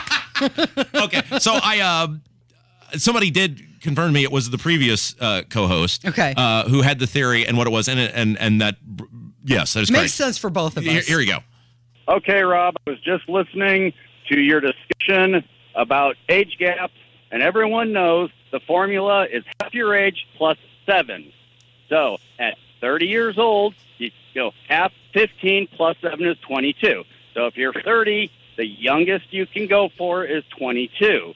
at 93, you go half that age, which, whatever it is, 45, 6. So, yeah, that's fine. So it's half your age plus 7 years. That's your formula for age gap. Have a good day. Huh. Okay. That's a good formula there. I am still not in compliance. You're not following the formula. It's okay. You don't. You fine. just did that math just now, it's didn't fine. you? It's okay. I don't have to explain myself to anyone. Okay, moon. The conversation about the moon. I am. Yeah, you are in compliance. Just to be clear. Is Moon Lady back? No, Moon Lady is not back, but people are enamored with how ridiculous the Moon Lady is, who is still hung up on this idea that the moon does not rise in the east and set in the west. She called back yesterday and was adamant with some bizarre thing about multiple moons and the way the moon was moving, and people cannot get enough of this conversation. So even though I would like nothing more than just to end this thing and put myself out of the misery, we serve the people, and the people want to talk about the moon. Hey, guys. I just heard the Moon Lady on the mashup. She's crazy. But anyway, the moon does orbit west to east, but it comes up in the east and sets in the west. There's not two moons. That's why you see a sliver in the west early, and then later you see a quarter, and later you see a full, then you see the full coming up later and later, and then eventually it's turning into a sliver that you see in the morning, because it does orbit west to east, but it comes up in the east and it sets in the west. Who knew that our listeners were such experts on the moon? Yeah. The only place there's two moons is on Tatooine. But you could see Venus in the sky last night. Did you go out and do that? Or? Well, it was very bright. I mean, your house is like 9 stories. So you're practically touching the sky. Sure. Your house does go straight up, and it goes on forever. It's only 3 floors. Yeah, but it feels it's like townhouse. it feels like There's a lot of mansion. Like it's like cavernous when you walk in it. No, it does What not. sort of contract did this lady negotiate? Yeah. Okay, one last call. We got again on a conversation about eggs yesterday. Right. And I was unaware that chickens laid different sized eggs. Right, the large and the jumbo. Makes sense because all these years at the store I've seen large eggs, which that would make sense that it would have to come from a chicken. But then you got on how there were different colors of eggs and sizes of eggs, Right. and the question was, And people are smuggling eggs. do you have to get a larger chicken to lay larger eggs? Somebody called about the eggs. There are different chicken breeds that lay larger eggs, while as you also white chickens lay white eggs and brown chickens lay brown eggs. Leghorns, ASA Browns, Rhode Island Reds, those are all breeds. Opelmeyer, there's quite a few different breeds, but they've been bred for hundreds of years to lay big eggs. And there are also chickens bred to lay little eggs as well as blue eggs. What? Hey, Casey, you're awesome. Love you. Bye. I had no idea there were blue eggs. I did not know. The only blue eggs I've seen are from Robin's. Yeah. Yeah, that's right. And I'm not eating those. And why would you want a little egg? Are they sweeter? I don't know. Or smoother or silkier? He's got There it. must be a taste difference if there's a need for We it. need to find an egg. I bet Farmer Ryan would know. We'll ask Farmer Ryan because Farmer Ryan's got something else he wants to come on and talk about. We'll have Fascinating. Farmer Ryan on sometime By soon. the way, you know I had the rooster that lived next to me Yeah. that used to crow all the time? Oh, yeah. I don't think the rooster lives there anymore. Oh, was it choice or by force? I don't know. Real quick before we go, because Hammer's coming in next. We Okay. did have something with Beech Grove that I want to talk to Hammer about when he comes in next. So let's play that phone call real quick. Hey, love your show. There is a buffet at the Pizza Hut in Beech Grove, closer to you. Hey. Thanks. Bye. I wonder if Hammer's ever been there. So we have to ask him about that when he comes in because he's in next. So I want to know if the Pizza Hut, because the people that called yesterday were just going on and on about the Danville Pizza Hut buffet. Right. So I want to know if Hammer has ever been to the Beech Grove Pizza Hut buffet. Okay, and we also have to ask him about the DeMar Hamlin conspiracy Yes, that's yes. going on. Hammer's next on 93 WIBC. Hammer and Nigel show, 3 o'clock this afternoon. Bread and milk. bread and milk. All systems go for the winter storm. We'll have coverage 93 WIBC.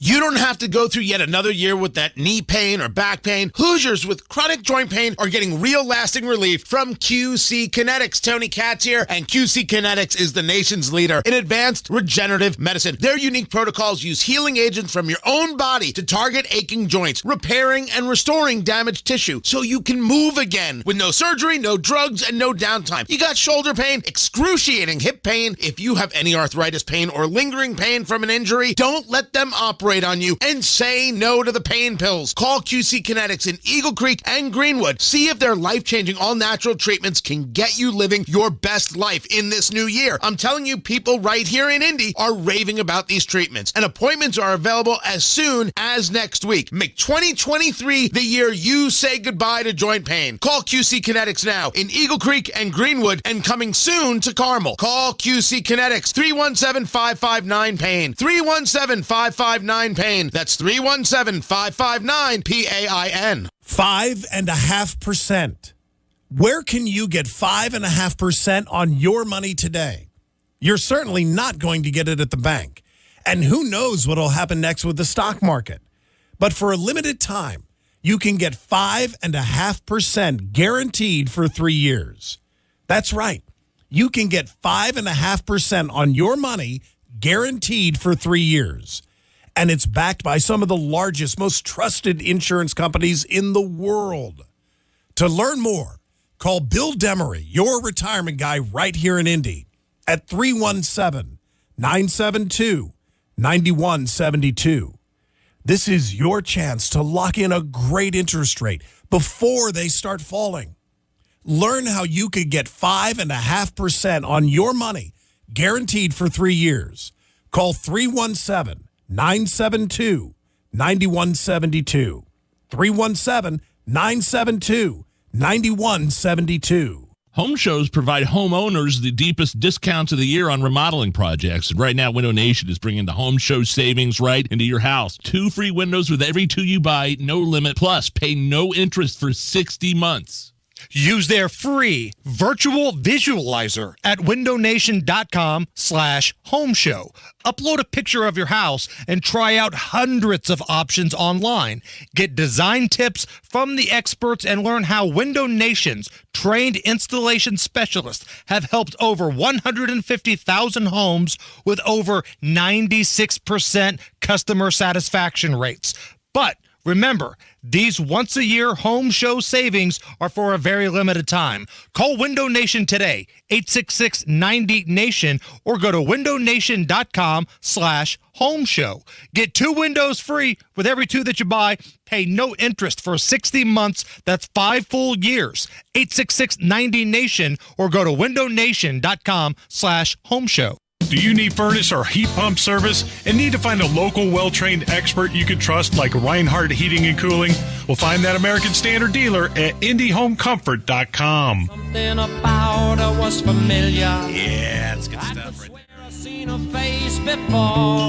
I know this Harry Chapin song. I'm so excited. It's a hit. Yes. Finally, Kevin, you're playing the hit. Yeah, enjoy this while it's playing, because this is the last day we're doing. This is the last theme day. Kevin made a call. Good for him. He's putting himself out there. He's taking charge. Taxi is probably top 5 love songs of all time. It is 10:50. Hammer's in the studio with Kendall and Don't give me Casey on that look. 93 WIBC. You play whatever crap Nickelback you want to play on your show. Leave me alone. Hey, Nickelback's coming to concert. Did you tell Nigel? Oh, he already knew. He knew. He has the advance email that lets him know before rubes like us all know. I think August 19th maybe is when they're going to be at Ruoff. And again, it's not a bit. You know, it's not like we're making fun of him or whatever. He legitimately will support and go to concerts. He loves Nickelback. I want to know what the hell's on Joey's head, too. You had a great idea that maybe we should just follow him around with like a GoPro at the Nickelback concert or something. Right. Now, Nigel will tell you that when you go to a Nickelback show, there's a lot of hot chicks there. So maybe that would be fun, but I had a question of whether or not the Nickelback crowd is political.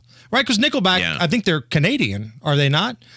So at least Chad Kroeger is, I believe, the front man. So if you go to a Nickelback show and you're wearing a Ron DeSantis t-shirt, like what kind of reactions do you get? Is everybody going to leave you alone? Is everybody going to be like, boo, or they high-five you? Yeah. I think we should make Nigel go in an I Was There January 6th t-shirt. See what happens. Test the theory. We'll find out real quick.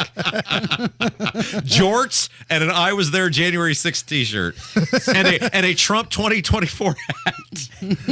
He's got a big t-shirt that says, I stand behind Alec Baldwin because I don't want to stand in front of him. Yeah. Hey, you texted me something last night and my mind was blown by this. There are people, and this is not like just like one or two, there's a ton of people who do not believe Damar Hamlin is still alive. No, there are Damar Hamlin truthers that believe he's dead, and it's an imposter that's being sent to football games and things like that. So he's the Bills guy who was basically dead on the field. They revived him, brought him back, and now there are people who are saying that this is some sort of like Saddam Hussein had like a body double or what? Yes. And honestly, the broadcast this past weekend did not do any favors because it was nothing but grainy shots far away. When he arrived in the golf cart, you know, it was a hoodie, sunglasses on, and like a scarf over his face. So they didn't really do themselves any favors. But I find it hard to believe that this many people could keep a secret. Yeah, that's right, because you would have to have, like, his parents would have to be in on it. The doctors, hospital staff, the doctors, and more than anybody else, Cole Beasley of the Bills, who is a well-known anti-vaxxer in the NFL. And although he's never really came out and said it, he's kind of a MAGA guy. Oh, yeah. So he's been kind of targeted by media and people like that. There's no way that dude is keeping the secret and carrying the water for Big Pharma in the NFL, if that were the case. Do you think that Damar is playing into this? Because if he is aware of this and he showed up the game, he had his hood down far over his eyes and his face is covered. Is he like feeding this beast? Maybe. And listen, I don't know. I'm not a doctor, but again, I'm sitting on the can last night and I'm scrolling through Twitter and I'm looking at all these truthers and they're saying if you've had that much CPR, there's a chance either your ribs have been broken or they're really sore. You're not doing get the crowd fired up a couple weeks removed from that type of situation. I don't know if that's true or not, but when I'm sitting there pinching off in number 2, it made for fascinating reading. I'm not going to lie to you. These people do a huge disservice to society, don't they? I mean, the idea that this guy is not alive, I mean, that's ridiculous. I do think there is something suspicious about them not telling us anything about like what happened to him. Right. You're 100% right with that. But again, man, you go down that rabbit hole, people are finding like, I don't know if it's fake or what, these like notifications of deaths of Damar Hamlin in Pennsylvania, and it's crazy. These are the same people that are your 9/11's an inside job, that Elvis is alive, all those types of conspiracy theories. But the new one is Damar Hamlin is dead. He's got a body double. You have a game for us to play?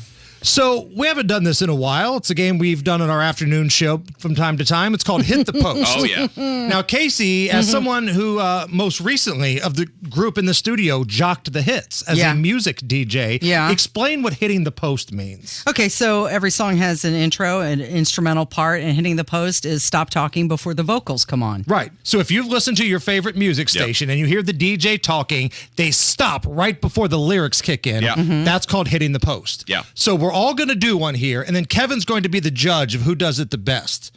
Okay?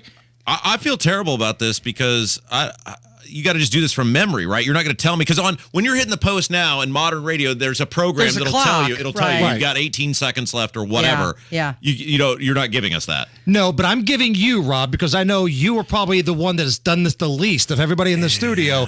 I'm going to give you a Bruce Springsteen song that's popular. So I know that you know it. I'm going to be embarrassed because I'm trying to do it from memory, and I could sing the song that I think I'm going to get to you word for word. But I don't know. I'm just trying to embarrass myself. Casey, you're going to go first, and I'm going to give you Def Leppard's photograph. Okay. And we're going to pretend like WIBC here is a music station. Yeah, okay. All right, Kevin, fire away. Casey, go. 93 WIBC, it is Indy's Mobile News. Good morning, it is 10:56. My name is Casey Daniels. Partly cloudy, high of 35 today. There is that winter storm warning in effect for this afternoon. Driving tomorrow may be risky. Take your time.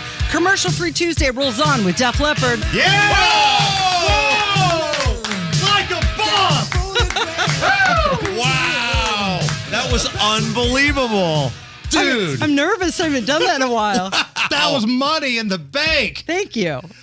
All right, so if I'm going classic rock... What's your song? I'm going Van Halen. I'm a Van Halen guy. Yeah. And unlike my partner in the afternoon, I'm a David Lee Roth Van Halen guy. You're real Van Halen. He's Van Hagar.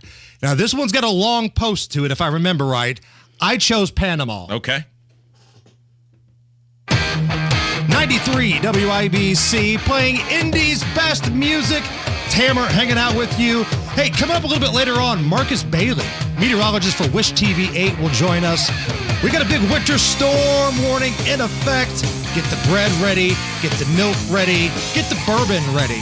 All of that's coming up here in just a little bit. But first, don't forget to check out the contest page, WIBC.com.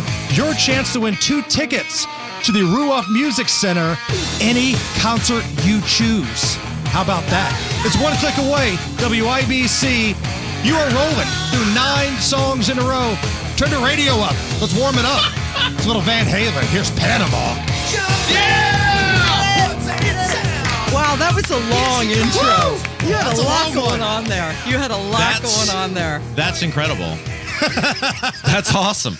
And now I'm just Pressure's on. Pressure's on. I'm drawing so much pressure. I'm drawing a complete blank here. So again, it's a Bruce Springsteen song. It's Dancing in the Dark. Yeah, I know. I played it at your wedding. I know. The first one. Yeah. So that's why he's drawing. You got 1 minute till break. All right, Kevin, fire it up. Rob, go.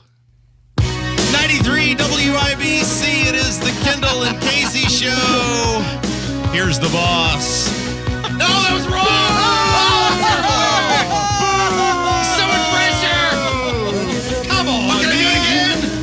You don't have a lot of time. Boy, that wasn't even close. All right, so that wasn't even close. I gotta say, I think the winner is Casey. Casey won that. Yeah, I think. Thank you, Kevin. Yeah, you really brought the energy, and it was. I thought it was really good.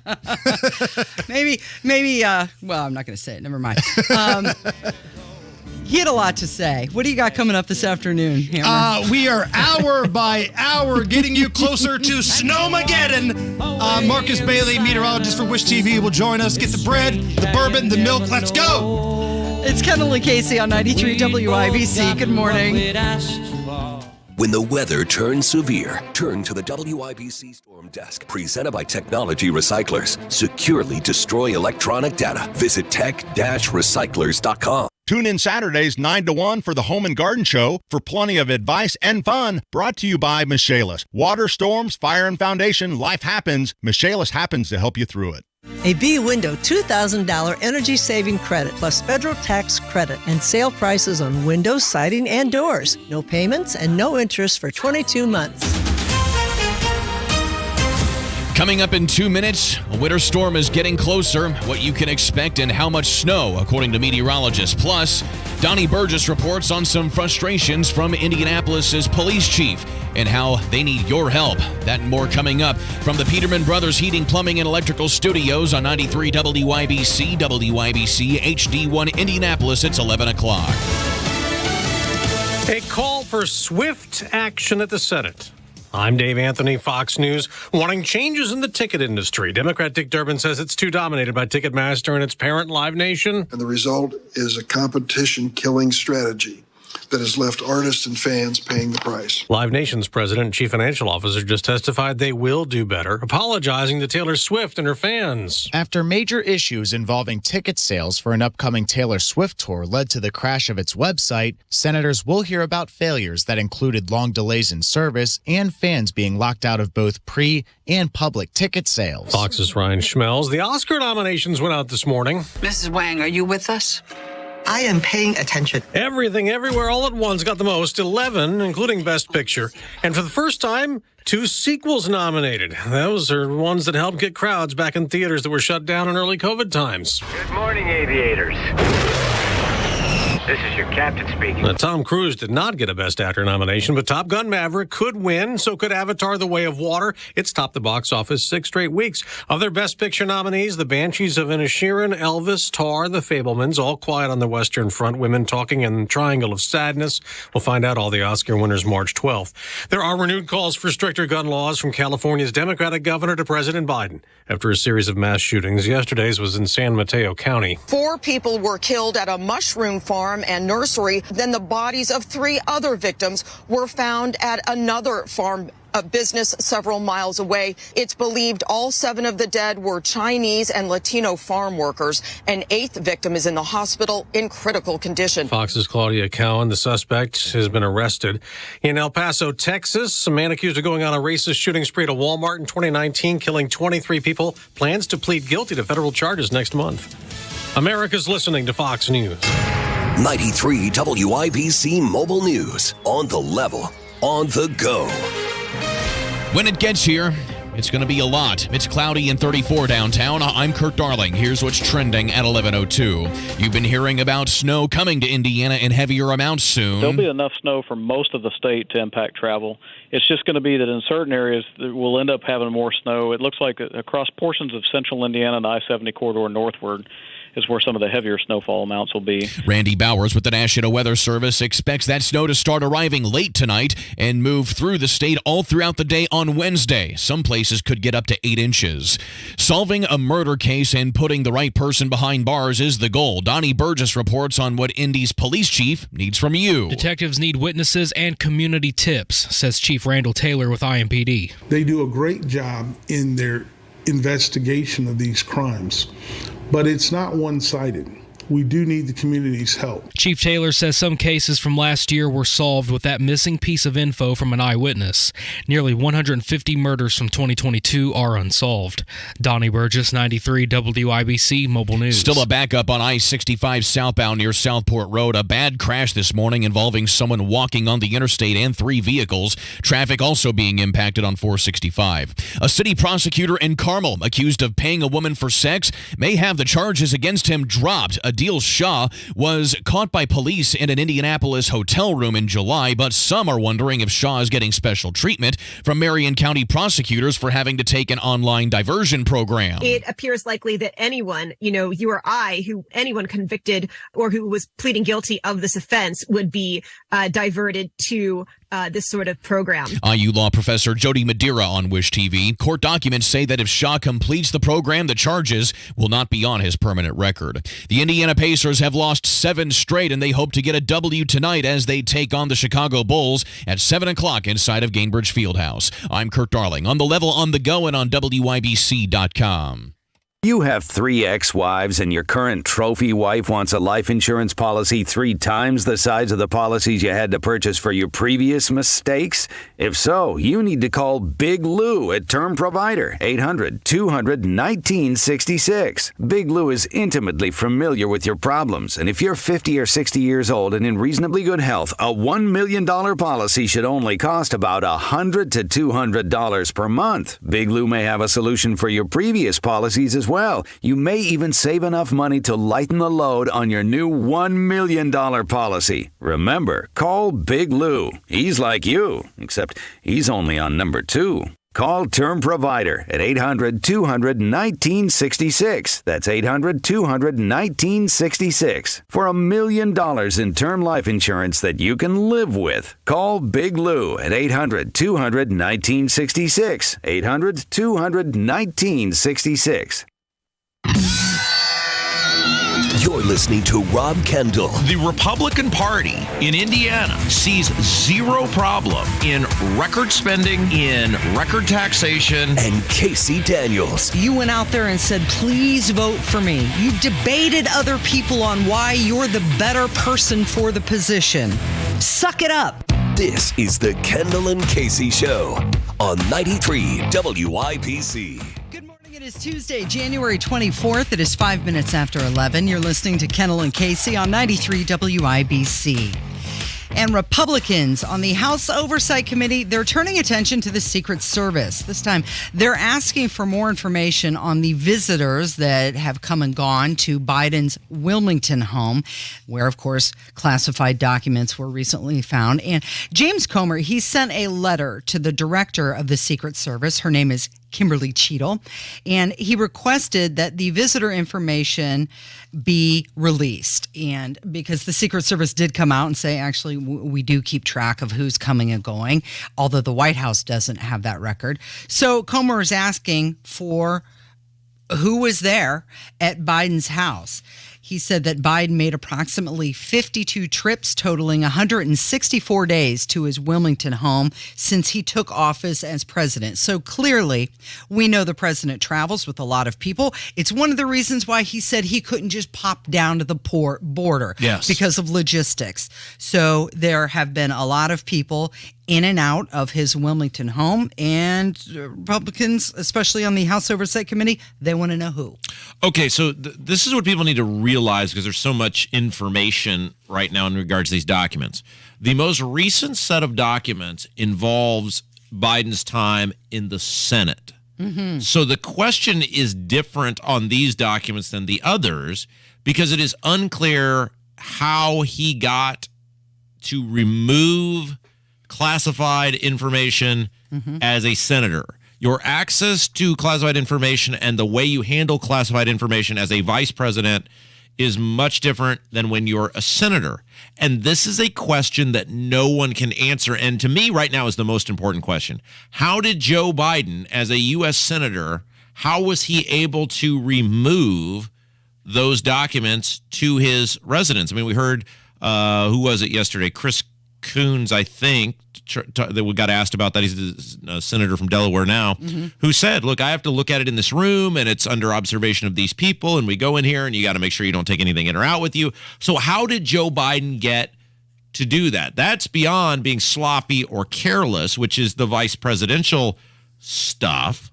The Senate stuff, it's like there is something going on here that this guy had this classified information and was able to waltz not only out with it, but to his home with it. And so Ro Khanna, who is a Democrat rep from California, super liberal, he got asked about this and said, can't explain it either. Well, look, I mean, those documents shouldn't have been there. When I look at classified information, being on the House Armed Services Committee, I go to a SCIF and I have to give over my phone, and I'm not allowed to take any documents outside of the SCIF. So I really don't understand how those documents got into a personal residence, and we do need answers on that. Don't you find it interesting now that even the Democrats are speaking out? They're not towing the Biden line. They're saying things like, I don't know how this got out. I'm concerned about this. There's this senator from Montana who said, we have to get to the bottom of this and find out what the hell happened, why it happened. So is somebody sabotaging Biden intentionally? Who is leaking this information? Well, and that is why when you come back to the Senate conversation is a different conversation than the other stuff, because the other stuff you could write off as I was sloppy or I was unaware or whatever. The Senate stuff, it's intentional. Sure, absolutely, because he should have, and if not, why were you not viewing that in these secure locations like we have now seen Democrat members of both the House and Senate tell national media, this is how we view these things. Can we just play this clip real quick from The View? I'm very hesitant to ever play anything from The View, but I love this. So Sunny Hostin, she's one of the hosts on The View. So in this clip, and she was a former prosecutor, she does her best to defend Biden and take a dig at Trump, because that's what the people on The View do all the time. You defend the cause of liberalism above everything else. But even she admits, man, there is no rhyme or reason to how these classified document cases are handled. And she even wonders out loud how the documents get out in the first place. What I am struggling with is not necessarily the levels of classification. I'm not necessarily struggling with the fact that I do think he's been a little bit unapologetic, a little bit perhaps cavalier in his response, because he realizes that Trump was flushing stuff down the toilet, and we're talking about 300 versus maybe 15, and intent is really important. So I don't think you can compare at all the criminal liability between the two. But I do have a problem with the process. Why is it that the process is either not ironclad, or they don't know it, or they don't understand it. We've both worked for the government. I could never take something out of a grand jury secret area and take it home without either getting fired or getting someone killed. And I know you've had the same experience. And so, and I was a low-level U.S. attorney. I like to think I was somebody, but I was just what they call a line assistant and a supervisor. So my question is, Biden, Trump, everybody now, Vice President Harris becomes a suspect. Well, what do you have at your house? She's talking about intent, and that's possibly why they're looking into all of the handwritten notes as well. Not only did they collect documents, but they collected memorabilia and handwritten notes and doodles and everything else that he had there, because the handwritten notes could give a clue as to the intent of why they found these documents where they shouldn't have been. Yeah, it's going to be fascinating to see where this road winds to, because now that the Democrats don't have a vested interest in protecting him, because he's given them what they needed, which was the White House, through incredibly creative jelly bean counting. And then now, I guess, hanging on to the U.S. Senate, they do not want to run with Joe Biden. They do not want Joe Biden to be the top of the ticket. They do recognize, rightfully so, the Republicans are likely moving on from Donald Trump. And so they have recognized, hey, we got to do something else. So you don't have a vested interest in defending this guy. And so I don't think this will go away. Now, again, we talked about this yesterday. I do not think it's going to result in Joe Biden resigning the presidency. I don't think he's going to walk away like Nixon did from the office. I do think, though, that there is a possibility you could see this guy say, hey, look, I'm old and whatever. I just don't want to. I choose not to run. Exactly, like a la Lyndon Johnson in 1968. If you know the inevitable and they lay the inevitable out to you, or in this case, they lay the inevitable out to Jill and she somehow communicates that to him, then you may see that. Okay, Casey. Yeah. When we come back, there are two pieces of audio I want to play for you, because Bill Maher, he was talking about George Santos, but he was completely right about something we talk about on this show every single day with government and politics. Yeah. Can we play those? You're talking about tribalism? Yes. Yeah. And okay. why we have such crappy people representing us in office. All right. It's coming up from 93 WIBC. Winter. In its simplicity, there is beauty. Until it hits you in the face.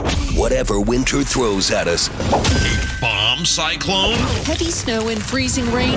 Really rough driving conditions. Be prepared with your severe winter weather station. Snow is going to arrive somewhere. The forecast, mornings, afternoons, on your smartphone and on Alexa. It's going to get brutal out there. And always on 93 WIBC. Does runaway inflation and reckless spending in Washington have you worried about the security of your hard-earned retirement savings? If so, it's time to call the precious metals experts at Fisher Capital. Fisher Capital specializes in helping investors like you diversify their retirement portfolio and preserve wealth with physical gold and silver.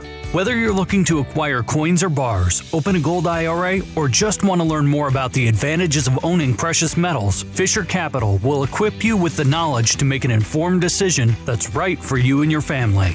Call Fisher Capital today at 800-376-4333. That's 800-376-4333. Mention WIBC when you call to get a free no-obligation investor kit. 800-376-4333. 800-376-4333. Past performance does not guarantee future results. Don't lose another night's sleep worrying about the security of your retirement savings. Call Fisher Capital. 800-376-4333. This Valentine's Day, the perfect gift is at PA Jewelers inside Premier Arms in Brownsburg. You're going to find that one-of-a-kind piece without breaking the bank. Unique vintage pieces of jewelry dating back to the 1800s. One-of-a-kind pieces from local jewelers. And they also have those wow factor diamonds if you're looking to make this Valentine's Day something special. A big jewelry selection without the big jewelry price. It's more than a kiss. 3754 South Green Street in Brownsburg. 317-858-3030 online at PremierArms.com. As a Walgreens pharmacist, I talk with people all the time about little tips and tricks for filling their Medicare prescriptions, like taking advantage of Walgreens 90-day refills to save them a trip, or using Refill by Scan, which is super easy and right on your phone. And for anybody worried about prescription costs, I say, hey, we got you, with low-cost copays on many medications. Let's talk about making things easier. Walgreens is here. Fill your way and save at walgreens.com/Medicare. See pharmacists for restrictions and exclusions. Imagine the possibilities of getting the backyard of your dreams. Expand your living space with an Indy Decorative Concrete patio. Indy Decorative Concrete, the patio experts, changing the way Indy thinks about concrete. You're listening to Rob Kendall. He's just a little crazy. He's a little crazy. And Casey Daniels. Oh, man, she's fascinating. On 93 WIBC. I got into town a little early. Good morning. It is 16 minutes after 11. Just wait. First I thought about You know what Kevin's doing here? What is Kevin doing here? So with Hammer, we played Taxi. It's Harry Chapin Day on the show. Mm-hmm. And the crazy thing about Harry Chapin, Taxi was probably, other than Cats in the Cradle, his big hit. Right before he died, he wrote a sequel to the song Taxi. Yeah. And this is it, where the two characters meet again.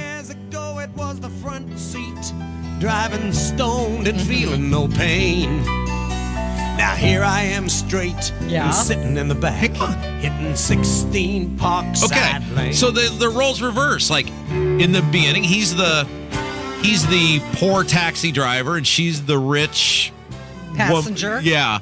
And then 10 years later, the roles reverse. He's a big rock and roll star, which he became in real life. Mm-hmm. And she's like living in an apartment by herself and they meet up again. And it's magic, Casey. How does it end, Rob? You want me to ruin it for you? Yeah. Really? Yes. How does it end? Because you want this day to end, isn't that it? No spoilers. Oh, come on. Because you want me to go listen to the whole song. Here is how it ends, Casey. And I will quote the they end fall of in love and ride off into the sunset. That is not how any Harry Chapin songs work, my friend. Okay. The end of the song, here's what he says, and you can decipher this however you want. Uh-huh. I guess that's the sequel to our story of the journey between heaven and hell. Half the time thinking of what might have been, half the time thinking just as well. Okay. He's at peace with whatever happened. Yeah. We just made radio history. In the history of talk radio ever, no one has ever used the sequel by Harry Chapin as bumper music. And we did that because we love our audience, Casey. We love our audience. Harry Chapin Day's almost over. It's 18 minutes after 11. You're listening to Kendall and Casey on 93 WIBC and some trending stories right now. The Oreos have announced a new limited edition flavor. It's called the Most Oreo. Uh-huh. And what this is, it's similar to cookies and cream, only it has more stuff in the middle, and the cream this time has ground up pieces of Oreo cookie in it. Also trending. It's the most Oreo. It is the most Oreo. Also trending, M&M's. They have given their mascots an indefinite leave of absence and replace them with Maya Rudolph as the new spokesperson. So you won't see the little M&M mascots in their commercials. Oh, that's a shame. For a while. Have you ever bought anything ever in the history of ever because of a mascot? Probably not. Ever said, wow, like does Mr. Mayhem make you want to get whatever that insurance company is? I don't know the Mr. Clean cleaning products. Maybe. Really? Like you have bought Mr. Clean cleaning Brawny products? paper towels. Really? Because that guy's strong. Yeah, I was going to say you found him attractive probably, right? Right. I did buy Kool-Aid when I saw the Kool-Aid man bust through the wall. Yeah. No, I would think mascots may work better with children-based products, right? Like Kool-Aid, Captain Crunch, Count Chocula. Right. Didn't he get canceled? Wasn't he supposed to be racist or something? They Probably. took him off. I would think that children-based products, the mascot might have. Well, isn't that the reason why like Camel cigarettes got in so much trouble because of the Camel Joe, the Joe Camel character? What did was he targeting children? He was really? Yeah. I mean, as a child, I never looked at this camel smoking a cigarette and said, boy, I hope that's me someday. Right. Can I pull over to the 7-Eleven and get a pack of smokes? You never craved a little camel cig? That's such bull crap. No, like what 7 people in the history of the world might have said, I have an urge to smoke because I saw a camel in a newspaper ad. Possibly. Finally trending, Lisa Marie Presley. She was buried this past week, and she said that she wanted her funeral about celebrating her life rather than mourning her death. And Fergie was there. The singer? No, the Duchess of York was there giving a eulogy. I had no idea they were close friends, but Axl Rose was also there, and a lot of musicians were there. So apparently her last wish came true, that it was a celebration of life. Good for her. And lastly, trending is our forecast. We're supposed to start getting snow this afternoon. And what are they saying now? 2 to 8 inches of That's snow? kind of a wide variety there, Casey. So what are you thinking? You going to be here tomorrow? Well, Tony Katz was on the air this morning telling people not to plan on working tomorrow in central Indiana because we're getting so much snow. Right, because the guy who works from home is such a great judge on whether you should work or not. That's not the guy to listen that is to my for your weather. That is my favorite thing to do is when he gets on there and talks to people about the need to go back to work. Like I just let's carry on. Okay. Let's talk about what's going on with this Santos guy. George Santos. Yeah. So House Speaker Kevin McCarthy said last week that he always had a few questions about the veracity of Santos's resume. Still, he went to a fundraiser for him, and about 5 weeks before the election, this happened. And he also isn't really calling for his resignation, so he's kind of supporting him. Well, he needs not overtly, but he needs a seat. Yeah, and Santos, exactly. Santos was, just like our friend Jim Banks, was a very reliable Kevin McCarthy voter. Jim Banks and George Santos are team Kevin McCarthy through and through. And so Bill Maher, because obviously the Santos guy lied about a gajillion things. And if you have not seen this, John Lovitz played George Santos on The Tonight Show with Jimmy Fallon. It is, like everything else John Lovitz does, hilarious. And now Santos and Lovitz are feuding on Twitter. Oh. It's great. You'll love it. I'm not following either one of them. Maybe I should. John Lovitz, George Santos, find it. They're going back and forth on Twitter. It's absolutely hilarious. Okay, but Bill Maher was talking about George Santos, and he is completely right on this because in the sense of it's a lot more than just George Santos. This is almost everything as it relates to politics and government, and we talk about this all the time on this show. The candidate or the office holder, what they do doesn't matter. The only thing that matters is, are they on our team? This is how in Pennsylvania, Hi Good Night guy gets elected. Who casted his first vote, by the way? Did he just recently? Did he do it right? Did he know where he was going? Right. Did he know what he was voting on? And then so it's easy for people in Indiana to go, well, those morons in Pennsylvania, how can they do that? But then we need to hold the mirror up to ourselves. Well, I don't have to, and you don't have to, and Kevin doesn't have to. But many, many people need to hold up the mirror and go, okay, now do Diego Morales. Now do Todd Young. The letter matters more than anything, and people will defend anything based on the letter. Take a listen. Everybody keeps asking, how could a guy like this get elected? I'll tell you how, because no one cares anymore about substance. It's all tribalism. The only thing that matters is he on our team? Is he doing our shtick? Santos is just the first one to realize you could do both sides shtick and get away with it because people have completely tuned out anything that doesn't already fit their narrative. Republicans love a winner, and Democrats love someone whose life story makes you want to kill yourself. And he goes on this, and he's absolutely right. This is the thing we've been talking about. If you are a judger, until you are willing to hold the mirror up and say, how did I vote the last time? In this state, there's a good chance based on the election result, you don't have any room to talk. The people who want George Santos to resign have said nothing about how Elizabeth Warren literally lied her way to the U.S. Senate and was a primetime possibility to become her party's nominee for president. You don't hear anything about Elizabeth Warren. She's every bit the liar this guy is, but not a word about that. Why? Because we like Elizabeth Warren on the Democrat side.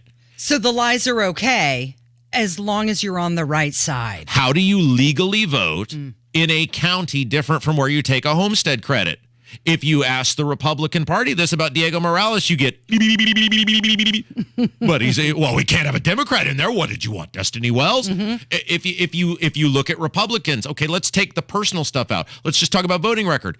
How do you support a guy who's added $12 trillion to the national debt and Todd Young?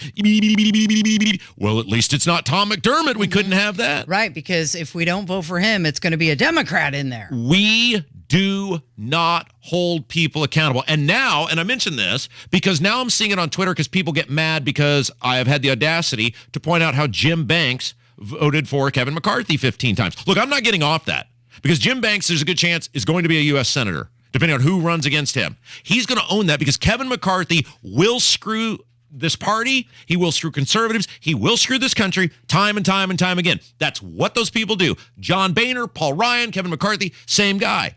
And people get mad at me for pointing it out. And then the excuse now is, well, what choice did he have? There was no viable alternative. Your vote is earned. And if you didn't like the Libertarian running in the U.S. Senate race, or you didn't like the Libertarian running in the Secretary of State's race, you didn't have to give your vote to someone else who didn't earn it. And Jim Banks gave his support to Kevin McCarthy. And the reality is, had someone like Jim Banks stepped up and said, I am not voting for this, Jim Banks had enough clout and gravitas that someone really good might have been willing to say, okay, now we've got a big coalition. It's not these 20, whatever they call them, MAGA radicals or whatever. Now we've got somebody really good who's putting some real weight behind this. Okay, let's go. He didn't do any of that. He didn't try. He didn't get concessions. But we people love Jim Banks. So they are excusing this. And as usual, the radio broadcaster is the bad guy, Casey. Well, if Jim Banks doesn't do what the establishment wants, he's not going to get the money. Absolutely. Bingo. Okay, real quick before we go to the break. This gives me an excuse. This is, we played parts of this interview many times over the years. This is one of my favorite political interviews ever. It is with Jesse Ventura. It is from probably 7 or 8 years ago now, because it was before Trump ran for president. But he summed it up perfectly. This was a guy named Graham Benzinger was the guy who was interviewing him. And he talks about how the parties control the puppet strings on the candidates and they manipulate and protect. If you vote reliably, right? You just said it. Why did Jim Banks vote for Kevin McCarthy? He wants the money. Exactly. He wants the protection. He wants the money. He saw what happened to somebody like Marlon Stutzman, who had the audacity to go against Mitch McConnell. Todd Young became a U.S. Senator because Mitch McConnell spent $1 billion to take out Marlon Stutzman. So Jesse Ventura is just perfectly right on this. How much do you fault the candidates for that, and how much do you fault just the system today? I fault the Democrats and Republicans and the system they've created. You notice I don't even discuss the candidates. Didn't do that when I went for governor either. I run against the parties because the candidates are nothing but puppets to the party. The party's got the strings. They're the puppets. That's what you got. There's no strings over Jesse Ventura. No puppet master on me. So he's talking about puppets. So you've got finger puppets, hand puppets, glove puppets, shadow puppets, marionettes, stick puppets, ventriloquist puppets, and political puppets. There you go. It's Kendall and Casey on 93 WIBC. Good morning. The Indianapolis Home Show, January 20th through 29th at the Indiana State Fairgrounds and Event Center. 10 days only for great deals, new ideas, and practical advice with trusted local experts. Tour the Centerpiece Home, crafted by custom container builders. Plus, see HGTV stars and twin sisters Leslie Davis and Lindsay Lamb from Unsellable Houses. From kitchens and baths to landscaping and more. Don't miss the Indianapolis Home Show. Save on tickets at IndianapolisHomeshow.com. Discount courtesy of Central Indiana Chevy dealers. 93 WIBC Mobile News. On the level, on the go. Important to stay safe on roads. I'm Kirk Darling. Here's what's trending at 11:30. Highway workers are going to be busy tomorrow as 4 to 8 inches of snow expected to fall. From a travel standpoint, there may be a period in there where it could be pretty tricky, even with the excellent road crews that we have around Indiana to keep the roads plowed. It's heavy enough snow where that may be a little bit difficult for them to keep up with the time. Randy Bowers with the National Weather Service says it'll be at its worst in the central part of the state along the I-70 corridor. A winter storm warning going to be taking effect soon. Lawmakers questioning ticket industry executives months after Ticketmaster botched sales for Taylor Swift's upcoming tour. In a Senate hearing, Democratic Senator Dick Durbin of Illinois said that the merger of Ticketmaster with its parent company, Live Nation, has harmed consumers and artists by stifling competition. I'm Kirk Darling, on the level, on the go, and on WIBC.com. Garage door problems? Call today for service today. Garage Doors of Indianapolis has been solving garage door problems for 33 years. Call today for service today. 875-4577. Garage Doors of Indianapolis services all makes of garage doors 24 hours a day, 7 days a week. Call today for service today. Get it fixed right now. Call Garage Doors of Indianapolis at 875-4577 or visit doorstoday.com. In the morning, call 875-4577. Service today. My friend and I are taking a trip to Mexico this year, but neither of us speak Spanish. So we downloaded Babbel and started learning Spanish fast. Want to start getting conversational in another language? In as little as 3 weeks, Babbel's quick 10-minute lessons were designed by language experts to be the most efficient and effective way to learn a new language. ¿Cómo te llamas? ¿Cómo te llamas? Babbel, language for life. Celebrating 10 million subscriptions sold. Now try Babbel for free at Babbel.com. That's BABBEL.com. A B-Window $2,000 energy-saving credit plus federal tax credit and sale prices on windows, siding, and doors. No payments and no interest for 22 months. You're listening to the Kendall and Casey Show on 93 WIBC. Hey, I know this one. On Harry Chapin Day. It's Cats in the Cradle. You're welcome. Enjoy it while it lasts. You can pick tomorrow. Okay. No, there's no themes tomorrow. Kevin made the call. You know what? He's done with the themes. I think he just likes to play random music, which is why he doesn't want to have theme day. Hey, can I update our audience on something? Sure. You know, the thing we laugh at the most is when the people say they'll never listen again. Yeah. You know, when they do the I hate you or I'm never listening again. Whatever, I hate you. Remember that lunatic Dawn who sent me the just like the really long. Yeah. Yeah. It was the best one ever. Yeah. And then she just kept going, and I just said, how much can I ruin this woman's day by making just clearly smart-ass responses? And basically the thing was that she was done with me and blah, blah, blah. Right. Look, when you say you're done with me, that is the highlight of my day because you're not done with me. Is she back? Well, she sent me a message because she's a Jim Banks person. Okay. So here was her message. I turned you on, but turned you right back off again. Different day, same message. No, you didn't. You listened yesterday, and you listened the day before that, and you listened every day. And Dawn, making you miserable is, well, one of the highlights of my day. If your ears are that precious and sensitive that merely hearing the truth about how somebody voted just ruins your day, then it gives me all the more incentive to do it tomorrow. It is 11:33. You're listening to Kendall and Casey. They never on leave, 93 Casey. They never WIBC. leave. They never leave. I certainly hope not. They can't quit us. I can't quit you. You complete me. Let's talk about what's going on in New York. So Kirsten Gillibrand is announcing her intention to run for another term in 24, but she may get a challenger. And some people are saying this is a credible challenger. Oh. And it's AOC. AOC. The acronym lady. Yeah. Why do we call her AOC? Well, I think. Can I just go off on that for just a second? Go ahead. I was going to try to answer. But I mean, you know, the 3-letter acronym, right? AOC. I get it. She's got a long name. But don't you reserve the 3-letter acronym to people who've...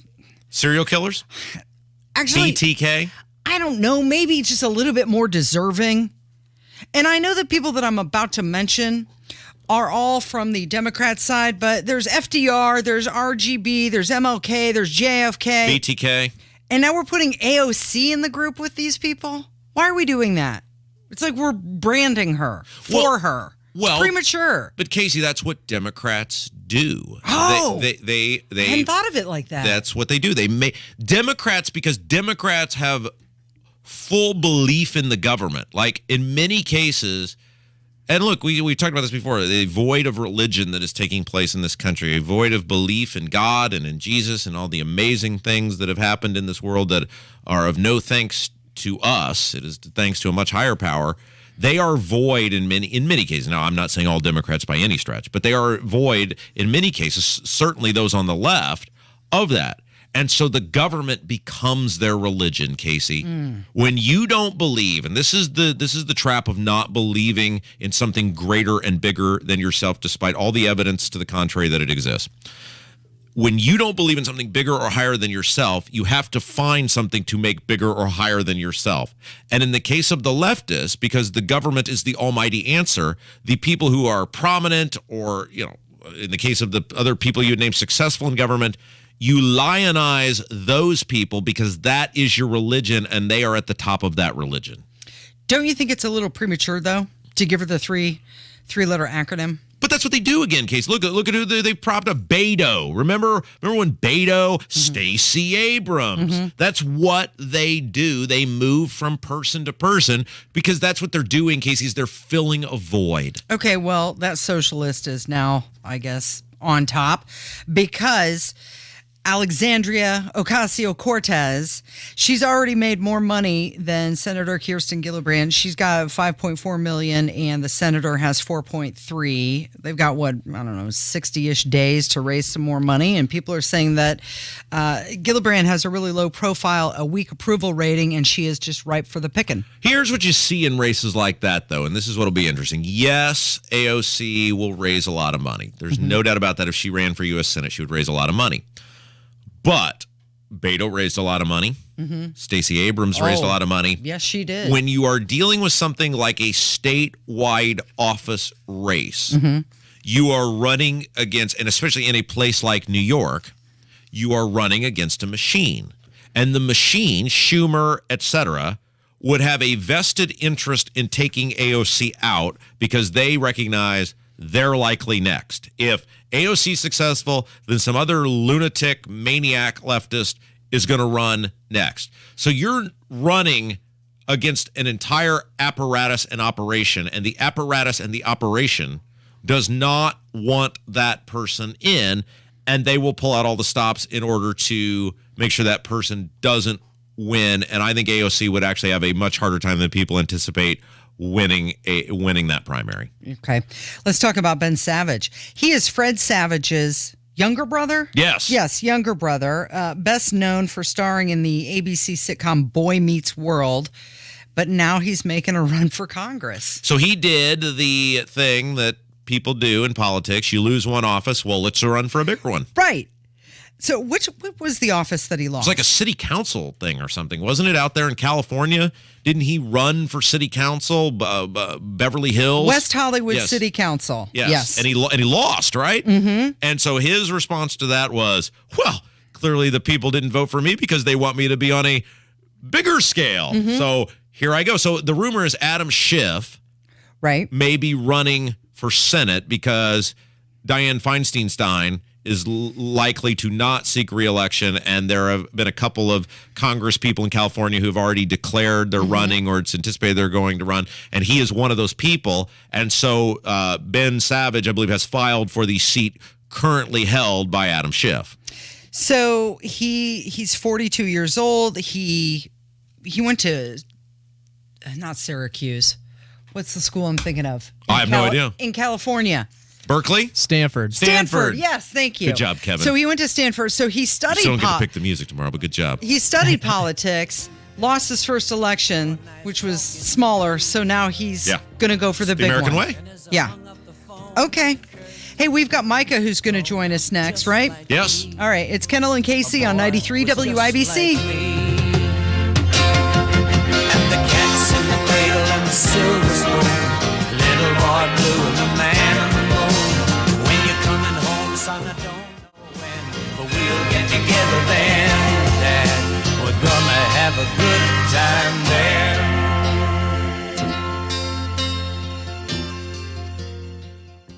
Moore and Nigel show, 3 o'clock this afternoon. Bread and milk. All systems go for the winter storm. We'll have coverage, 93 WIBC.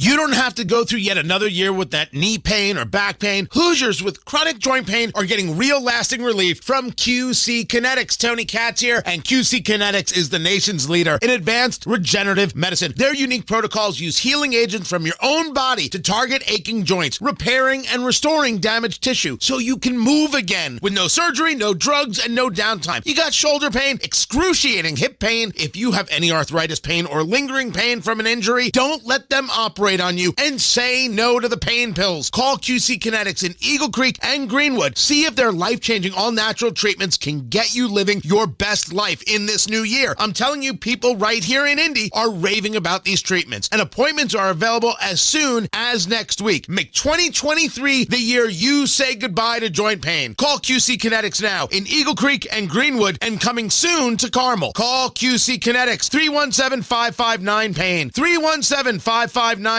That's 317-559-PAIN.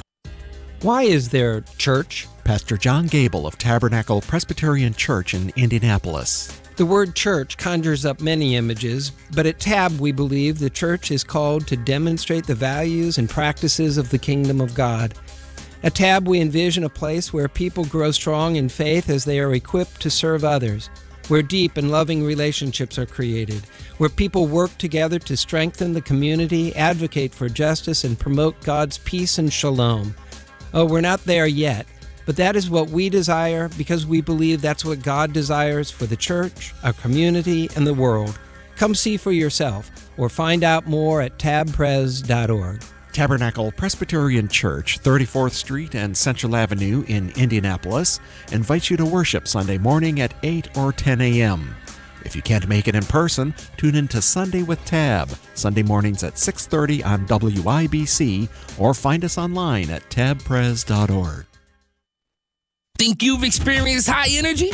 Wait until you feel this. Matherin. I get there in time, I can tell you that. Oh my! Every pass, every rebound, every block, every game-winning shot. A three, count it! Inside Gamebridge Fieldhouse, there's nothing like it. We are revved up. The I-65 rivalry continues when your Pacers battle the Chicago Bulls Tuesday at 7. Get your tickets at Pacers.com. Pacers Bulls, Tuesday at 7. When the weather turns severe, turn to the WIBC Storm Desk, presented by Technology Recyclers. E-waste piling up? Visit tech-recyclers.com. Amen. Amen. It's time to go to church. Here to preach to the choir from the bully pulpit, Pastor Micah Beckwith. 93 WIBC, it is the Kendall and Casey show. I'm Rob. Casey's here. It's in person. I know. Hello, guys. Isn't that crazy? I love being in person. Now, you attended the March for Life rally at the... Oh, by the way, it's Micah Beckwith, the conservative voice of the state of Indiana. I thought the intro would have said that's who you were, but just in case. But still, I mean, people know my voice. Yeah. So you attended the March for Life rally at the State House yesterday. My favorite part, I showed Casey this. I think someone from Wish TV tweeted out like a wide panoramic photo.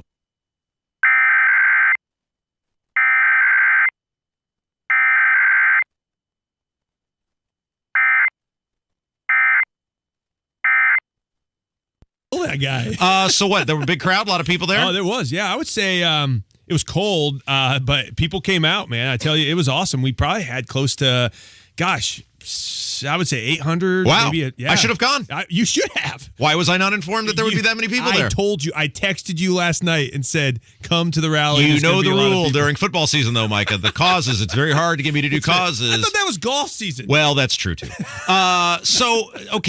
Here is the question that I would have is there was a sweeping pro-life legislation passed by the Indiana General Assembly in 2022.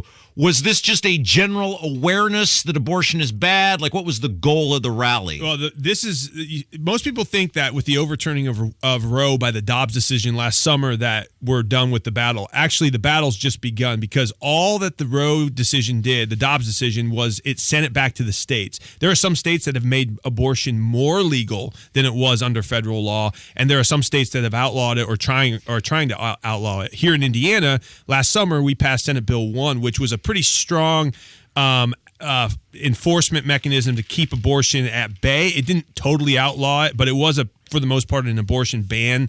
But it got shot down 2 weeks after it became law. It got shot down in the courts. So, well, not shot down. It got stopped in the courts. And now the Supreme Court is listening to oral arguments, and they're going to be handing out a decision here, the Indiana Supreme Court, in the next few months. We need to be praying that they do the right thing and uphold Senate Bill 1. Okay, two things make me nervous about that. Number one, Todd Rokita is in charge of defending the case, and well... He was yesterday. He was there. He spoke at the rally. Oh, I don't doubt if there was a camera there, he was there. But I'm saying about it in terms of legally defending the case. Doesn't it make you a little nervous? I mean, it's okay. You can say it's fine. Oh, well, no, I think he's a strong fighter for abortion or anti-abortion, pro-life legislation. I think he'll do fine. He is a pit bull. That's what I like about Todd Rokita. Does he get everything right all the time? No. Do I? No. Rob, do you? Yes, most of the time. No, Casey gets everything 100% of the time. Yes, she does. But no, he's a pit bull. He is not going to back down to the woke cancel culture. Nothing can scare him away from doing what he believes is right, and he believes standing for life is right. And these judges, at least a couple of them, weren't they appointed by Holcomb? That also makes me slightly nervous. Yeah, I mean, that's true, but I think Holcomb, even though there's a lot of things I disagree with about how Holcomb does things, he's strong on life. I mean, he comes out and he'll say, listen, we are pro-life, we need to outlaw abortion. He said that, so I give him credit on that part of things. But I have a hunch that the Supreme Court is going to uphold this. Legislatively, they would be totally usurping their authority if they came down and struck down what the legislative branch has done. So you said Rokita was there. Who else was there? Todd yeah, Young Micah, who else was there? Todd Young? Was Todd Young Todd there? Young was there. He did speak, yes. And maybe he could have bowed up on me at the Life rally like he did at the Stacks Pancake House. Listen, I would have loved to see you come down there. I would have introduced you to. I would have said, Todd. They know each other. Oh, listen, we would have had a pool full of jelly, and we would have said, like, all right, guys, WrestleMania, here we go. Let's roll. So okay, Micah Beckwith is our guest. So you at Life Church and they advertise on our show, full disclosure, everybody knows that, but you mentioned at the Life Church service on Sunday, you're teaching a class of some sort, and I think this is super interesting. Tell. Yes, so we are doing a class called Biblical Citizenship, and it was created by Rick Green at Patriot Academy, Charlie Kirk at Turning Point USA. They highly push this class as well. And our church is we partner with Turning Point Faith that helps to get churches engaged in the political battles of our day. Biblical Citizenship teaches followers of Christ, Christians, how to steward our nation correctly. Because most churches, and this drives me nuts, pastors say, well, I don't want to get political. I don't want to get political. And that is such a false premise of their understanding of Scripture. They don't understand God's calling for us to steward what he's given us. Our nation is a republic. We, the people, are the sovereign. It is our job to steward our nation. And the church has abdicated that responsibility for the last 60, 70 years. And then we wonder why things are just going down the tubes when it comes to morality. Why is crime up in Indianapolis? Well, because the church hasn't done its part. Why are children being taught totally woke, science-based, stupid things in schools? Well, because the church hasn't done its part in standing for truth. And so the biblical citizenship teaches every Christian, every father, and even just non-Christians. You can sign up if you want. If you're not even a Christian, if you just want to learn how to properly steward our nation as a constitutional, loving, God-fearing person, then come sign up, and that's what it is. Okay, sign up where, when, yes. Time, is it free? You got to pay? What's the deal? Free. Give us the deets. It's totally free. We're covering the cost. Turning Point helps to sponsor it. We help sponsor it at the church. We don't want anyone not to go through it, so we don't give them any excuses when it comes to cost. It's totally free. It's going to be the first Monday of February is when it starts. It's a 8-week class. Every Monday we're going to meet. So this February 6th. Starting at 6:30 at Life Church Church. If you want to sign up, go to lifechurchin.com. And we'll have a link on our website there. But you can also email Melissa, MELISSA, at lifechurchin.com and just say, I'm interested in this. I want to sign up. And then even if you don't sign up, if you show up Monday night, we'll get you in the class. You can, Monday, February 6th, come to Life Church and we'll get you in. Now, there are a bevy, Micah Beckwith is our guest. There are a bevy of classes you guys are teaching. One of them is about proper stewardship of your finances. That's right. Right? Yeah. And I think there's about 150 people down the road from us at 200 West Washington who really should be at the Life Church finance class, because these guys, and I don't hear any objection to Holcomb talking about adding $5.5 billion to the budget, which by my public school math would put it at about $43 billion. Like, where anyone? Bueller? Yeah. Anybody like stand up and go, that's a lot of money. Maybe we should just give that back to the people. Well, what's going on? I agree These with are your that. friends. I agree. Please tell me. I don't claim all of them as friends. I mean, a lot of them are, but not all of them. You're right. It's Dave Ramsey's Financial Peace University is what we're doing at the church, and that's a well-known class across the nation. I do think Dave Ramsey should come up with a class that every legislator should go through called, $43 billion for a state this size is disgusting, and none of these Republicans are like. I mean, nobody's like, what are we doing? Yeah, financial peace for your government officials. That's what it should be. And to your point, I don't like the fact that we're putting more money into public education, because public education is not going to get fixed by just throwing money at the problem. It is not a money problem. Trust me, our teachers don't see the bulk of that money, because they'll say, well, the teachers need more money. Yeah, even if we dole out $5 billion to them, they're not going to see the bulk of that money. It's going to go to administrative costs. It's going to go to things like building new football fields. The problem is not the money. The problem is what we've allowed to infiltrate our classroom, getting this woke ideology like CRT out of our classroom. Fix it first, and then we can talk about the money that they need. It's a broken product right now. It is. Yeah. It is. And don't these legislators realize that with the surplus we have right now, they could all yell, we're debt-free? Yeah. Yeah, right. That's right. It's a good point. Yeah. Well, it's like, I'm going to out the guy now because I gave him a week and he said he wanted to meet and then he never followed through on it because he didn't really want to meet. He just didn't want to get embarrassed. That Chris Judy guy who tried to be Johnny Tough Guy with me at 1:30 in the morning over the state sandwich. State rep. Hi, Chris. You had your chance. But it's like nobody's defending. You'll stand up for this. You'll get tough with the radio guy about the state sandwich, but nobody's getting tough for the property taxpayers. Nobody's getting tough on the ridiculous gas tax. It's like, what? Why? Help. You know these people. What?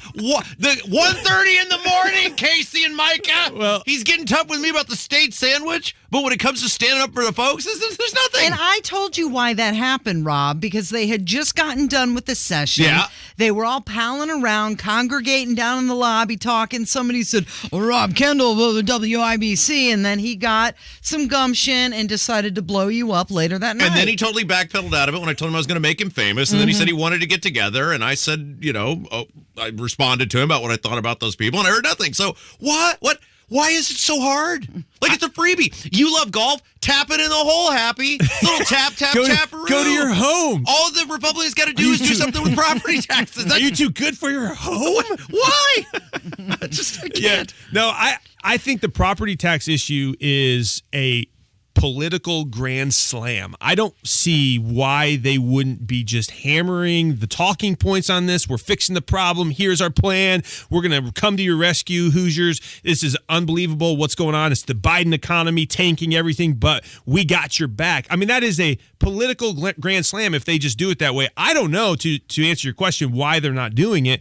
I would say that, we've talked to some legislators, the good friend of our show here, Jim Lucas. He said that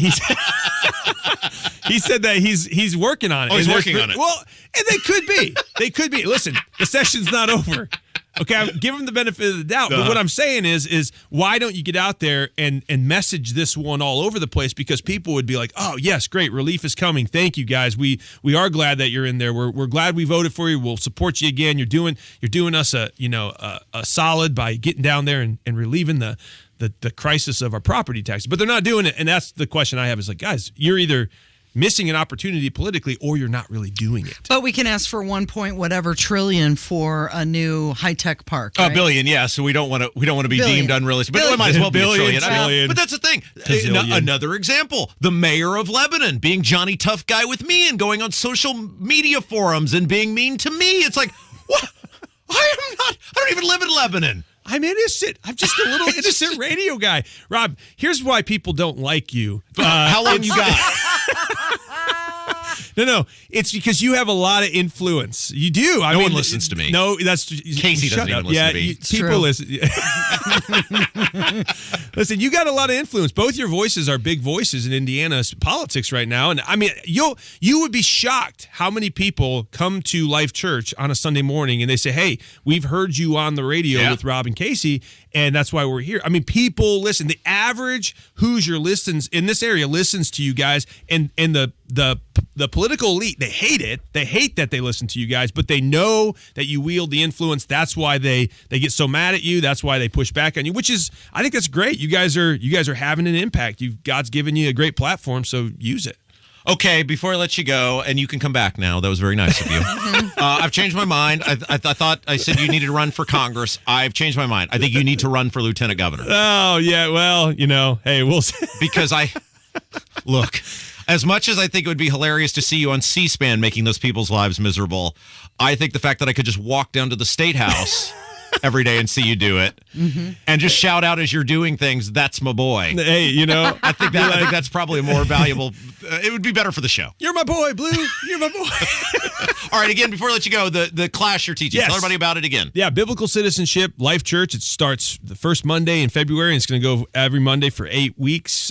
Just go to lifechurchin.com to find out more about it, or email us. You can email Melissa at lifechurchin.com, and she'll get you signed up. Or just show up on Monday, February 6th. It's free to you. We're not going to charge you a dime. We want to teach you how to steward this great nation. I just can't get the image of Rob bringing a Blimpie Subway sandwich down to your office. And they're going to love it. Micah, here's your lunch. When someday, if the Lord willing, if I ever become governor of Indiana, guess who's going to be my press secretary? Oh, yeah! Robert Kendall. Robert Kendall. Micah Beckwith, thank you, my friend. Thanks, guys. I call vending machines. All right, that's going to do it for us. Thank you, Rob. Good job, Kevin, and thank you for listening today. We're going to count on you to be back here tomorrow. It's Kendall and Casey on 93 WIBC. I had a nighttime routine for my frequent heartburn. I would drink milk, I would sleep upright with more pillows, but that painful burning stayed. So I made Prilosec OTC part of my morning routine. With just one pill each morning, Prilosec OTC prevents excess acid production, blocking heartburn day and night. Now I have a new nighttime routine. I call it sleeping. One pill a day, 24 hours, zero heartburn. With Prilosec OTC. It's possible while taking Prilosec OTC. Use as directed for 14 days to treat frequent heartburn, not for immediate relief. The new year is here. Time for a change. Start a recession-resistant new career in the high-demand IT field with My Computer Career. In just months. Already in IT? Build your cybersecurity skills and prep for thousands of open positions employers nationwide are desperate to fill. Attend classes live online or on campus. And financial aid is available to those who qualify, including the GI Bill. Make this your year. Go to mycomputercareer.edu and take the free career evaluation today. That's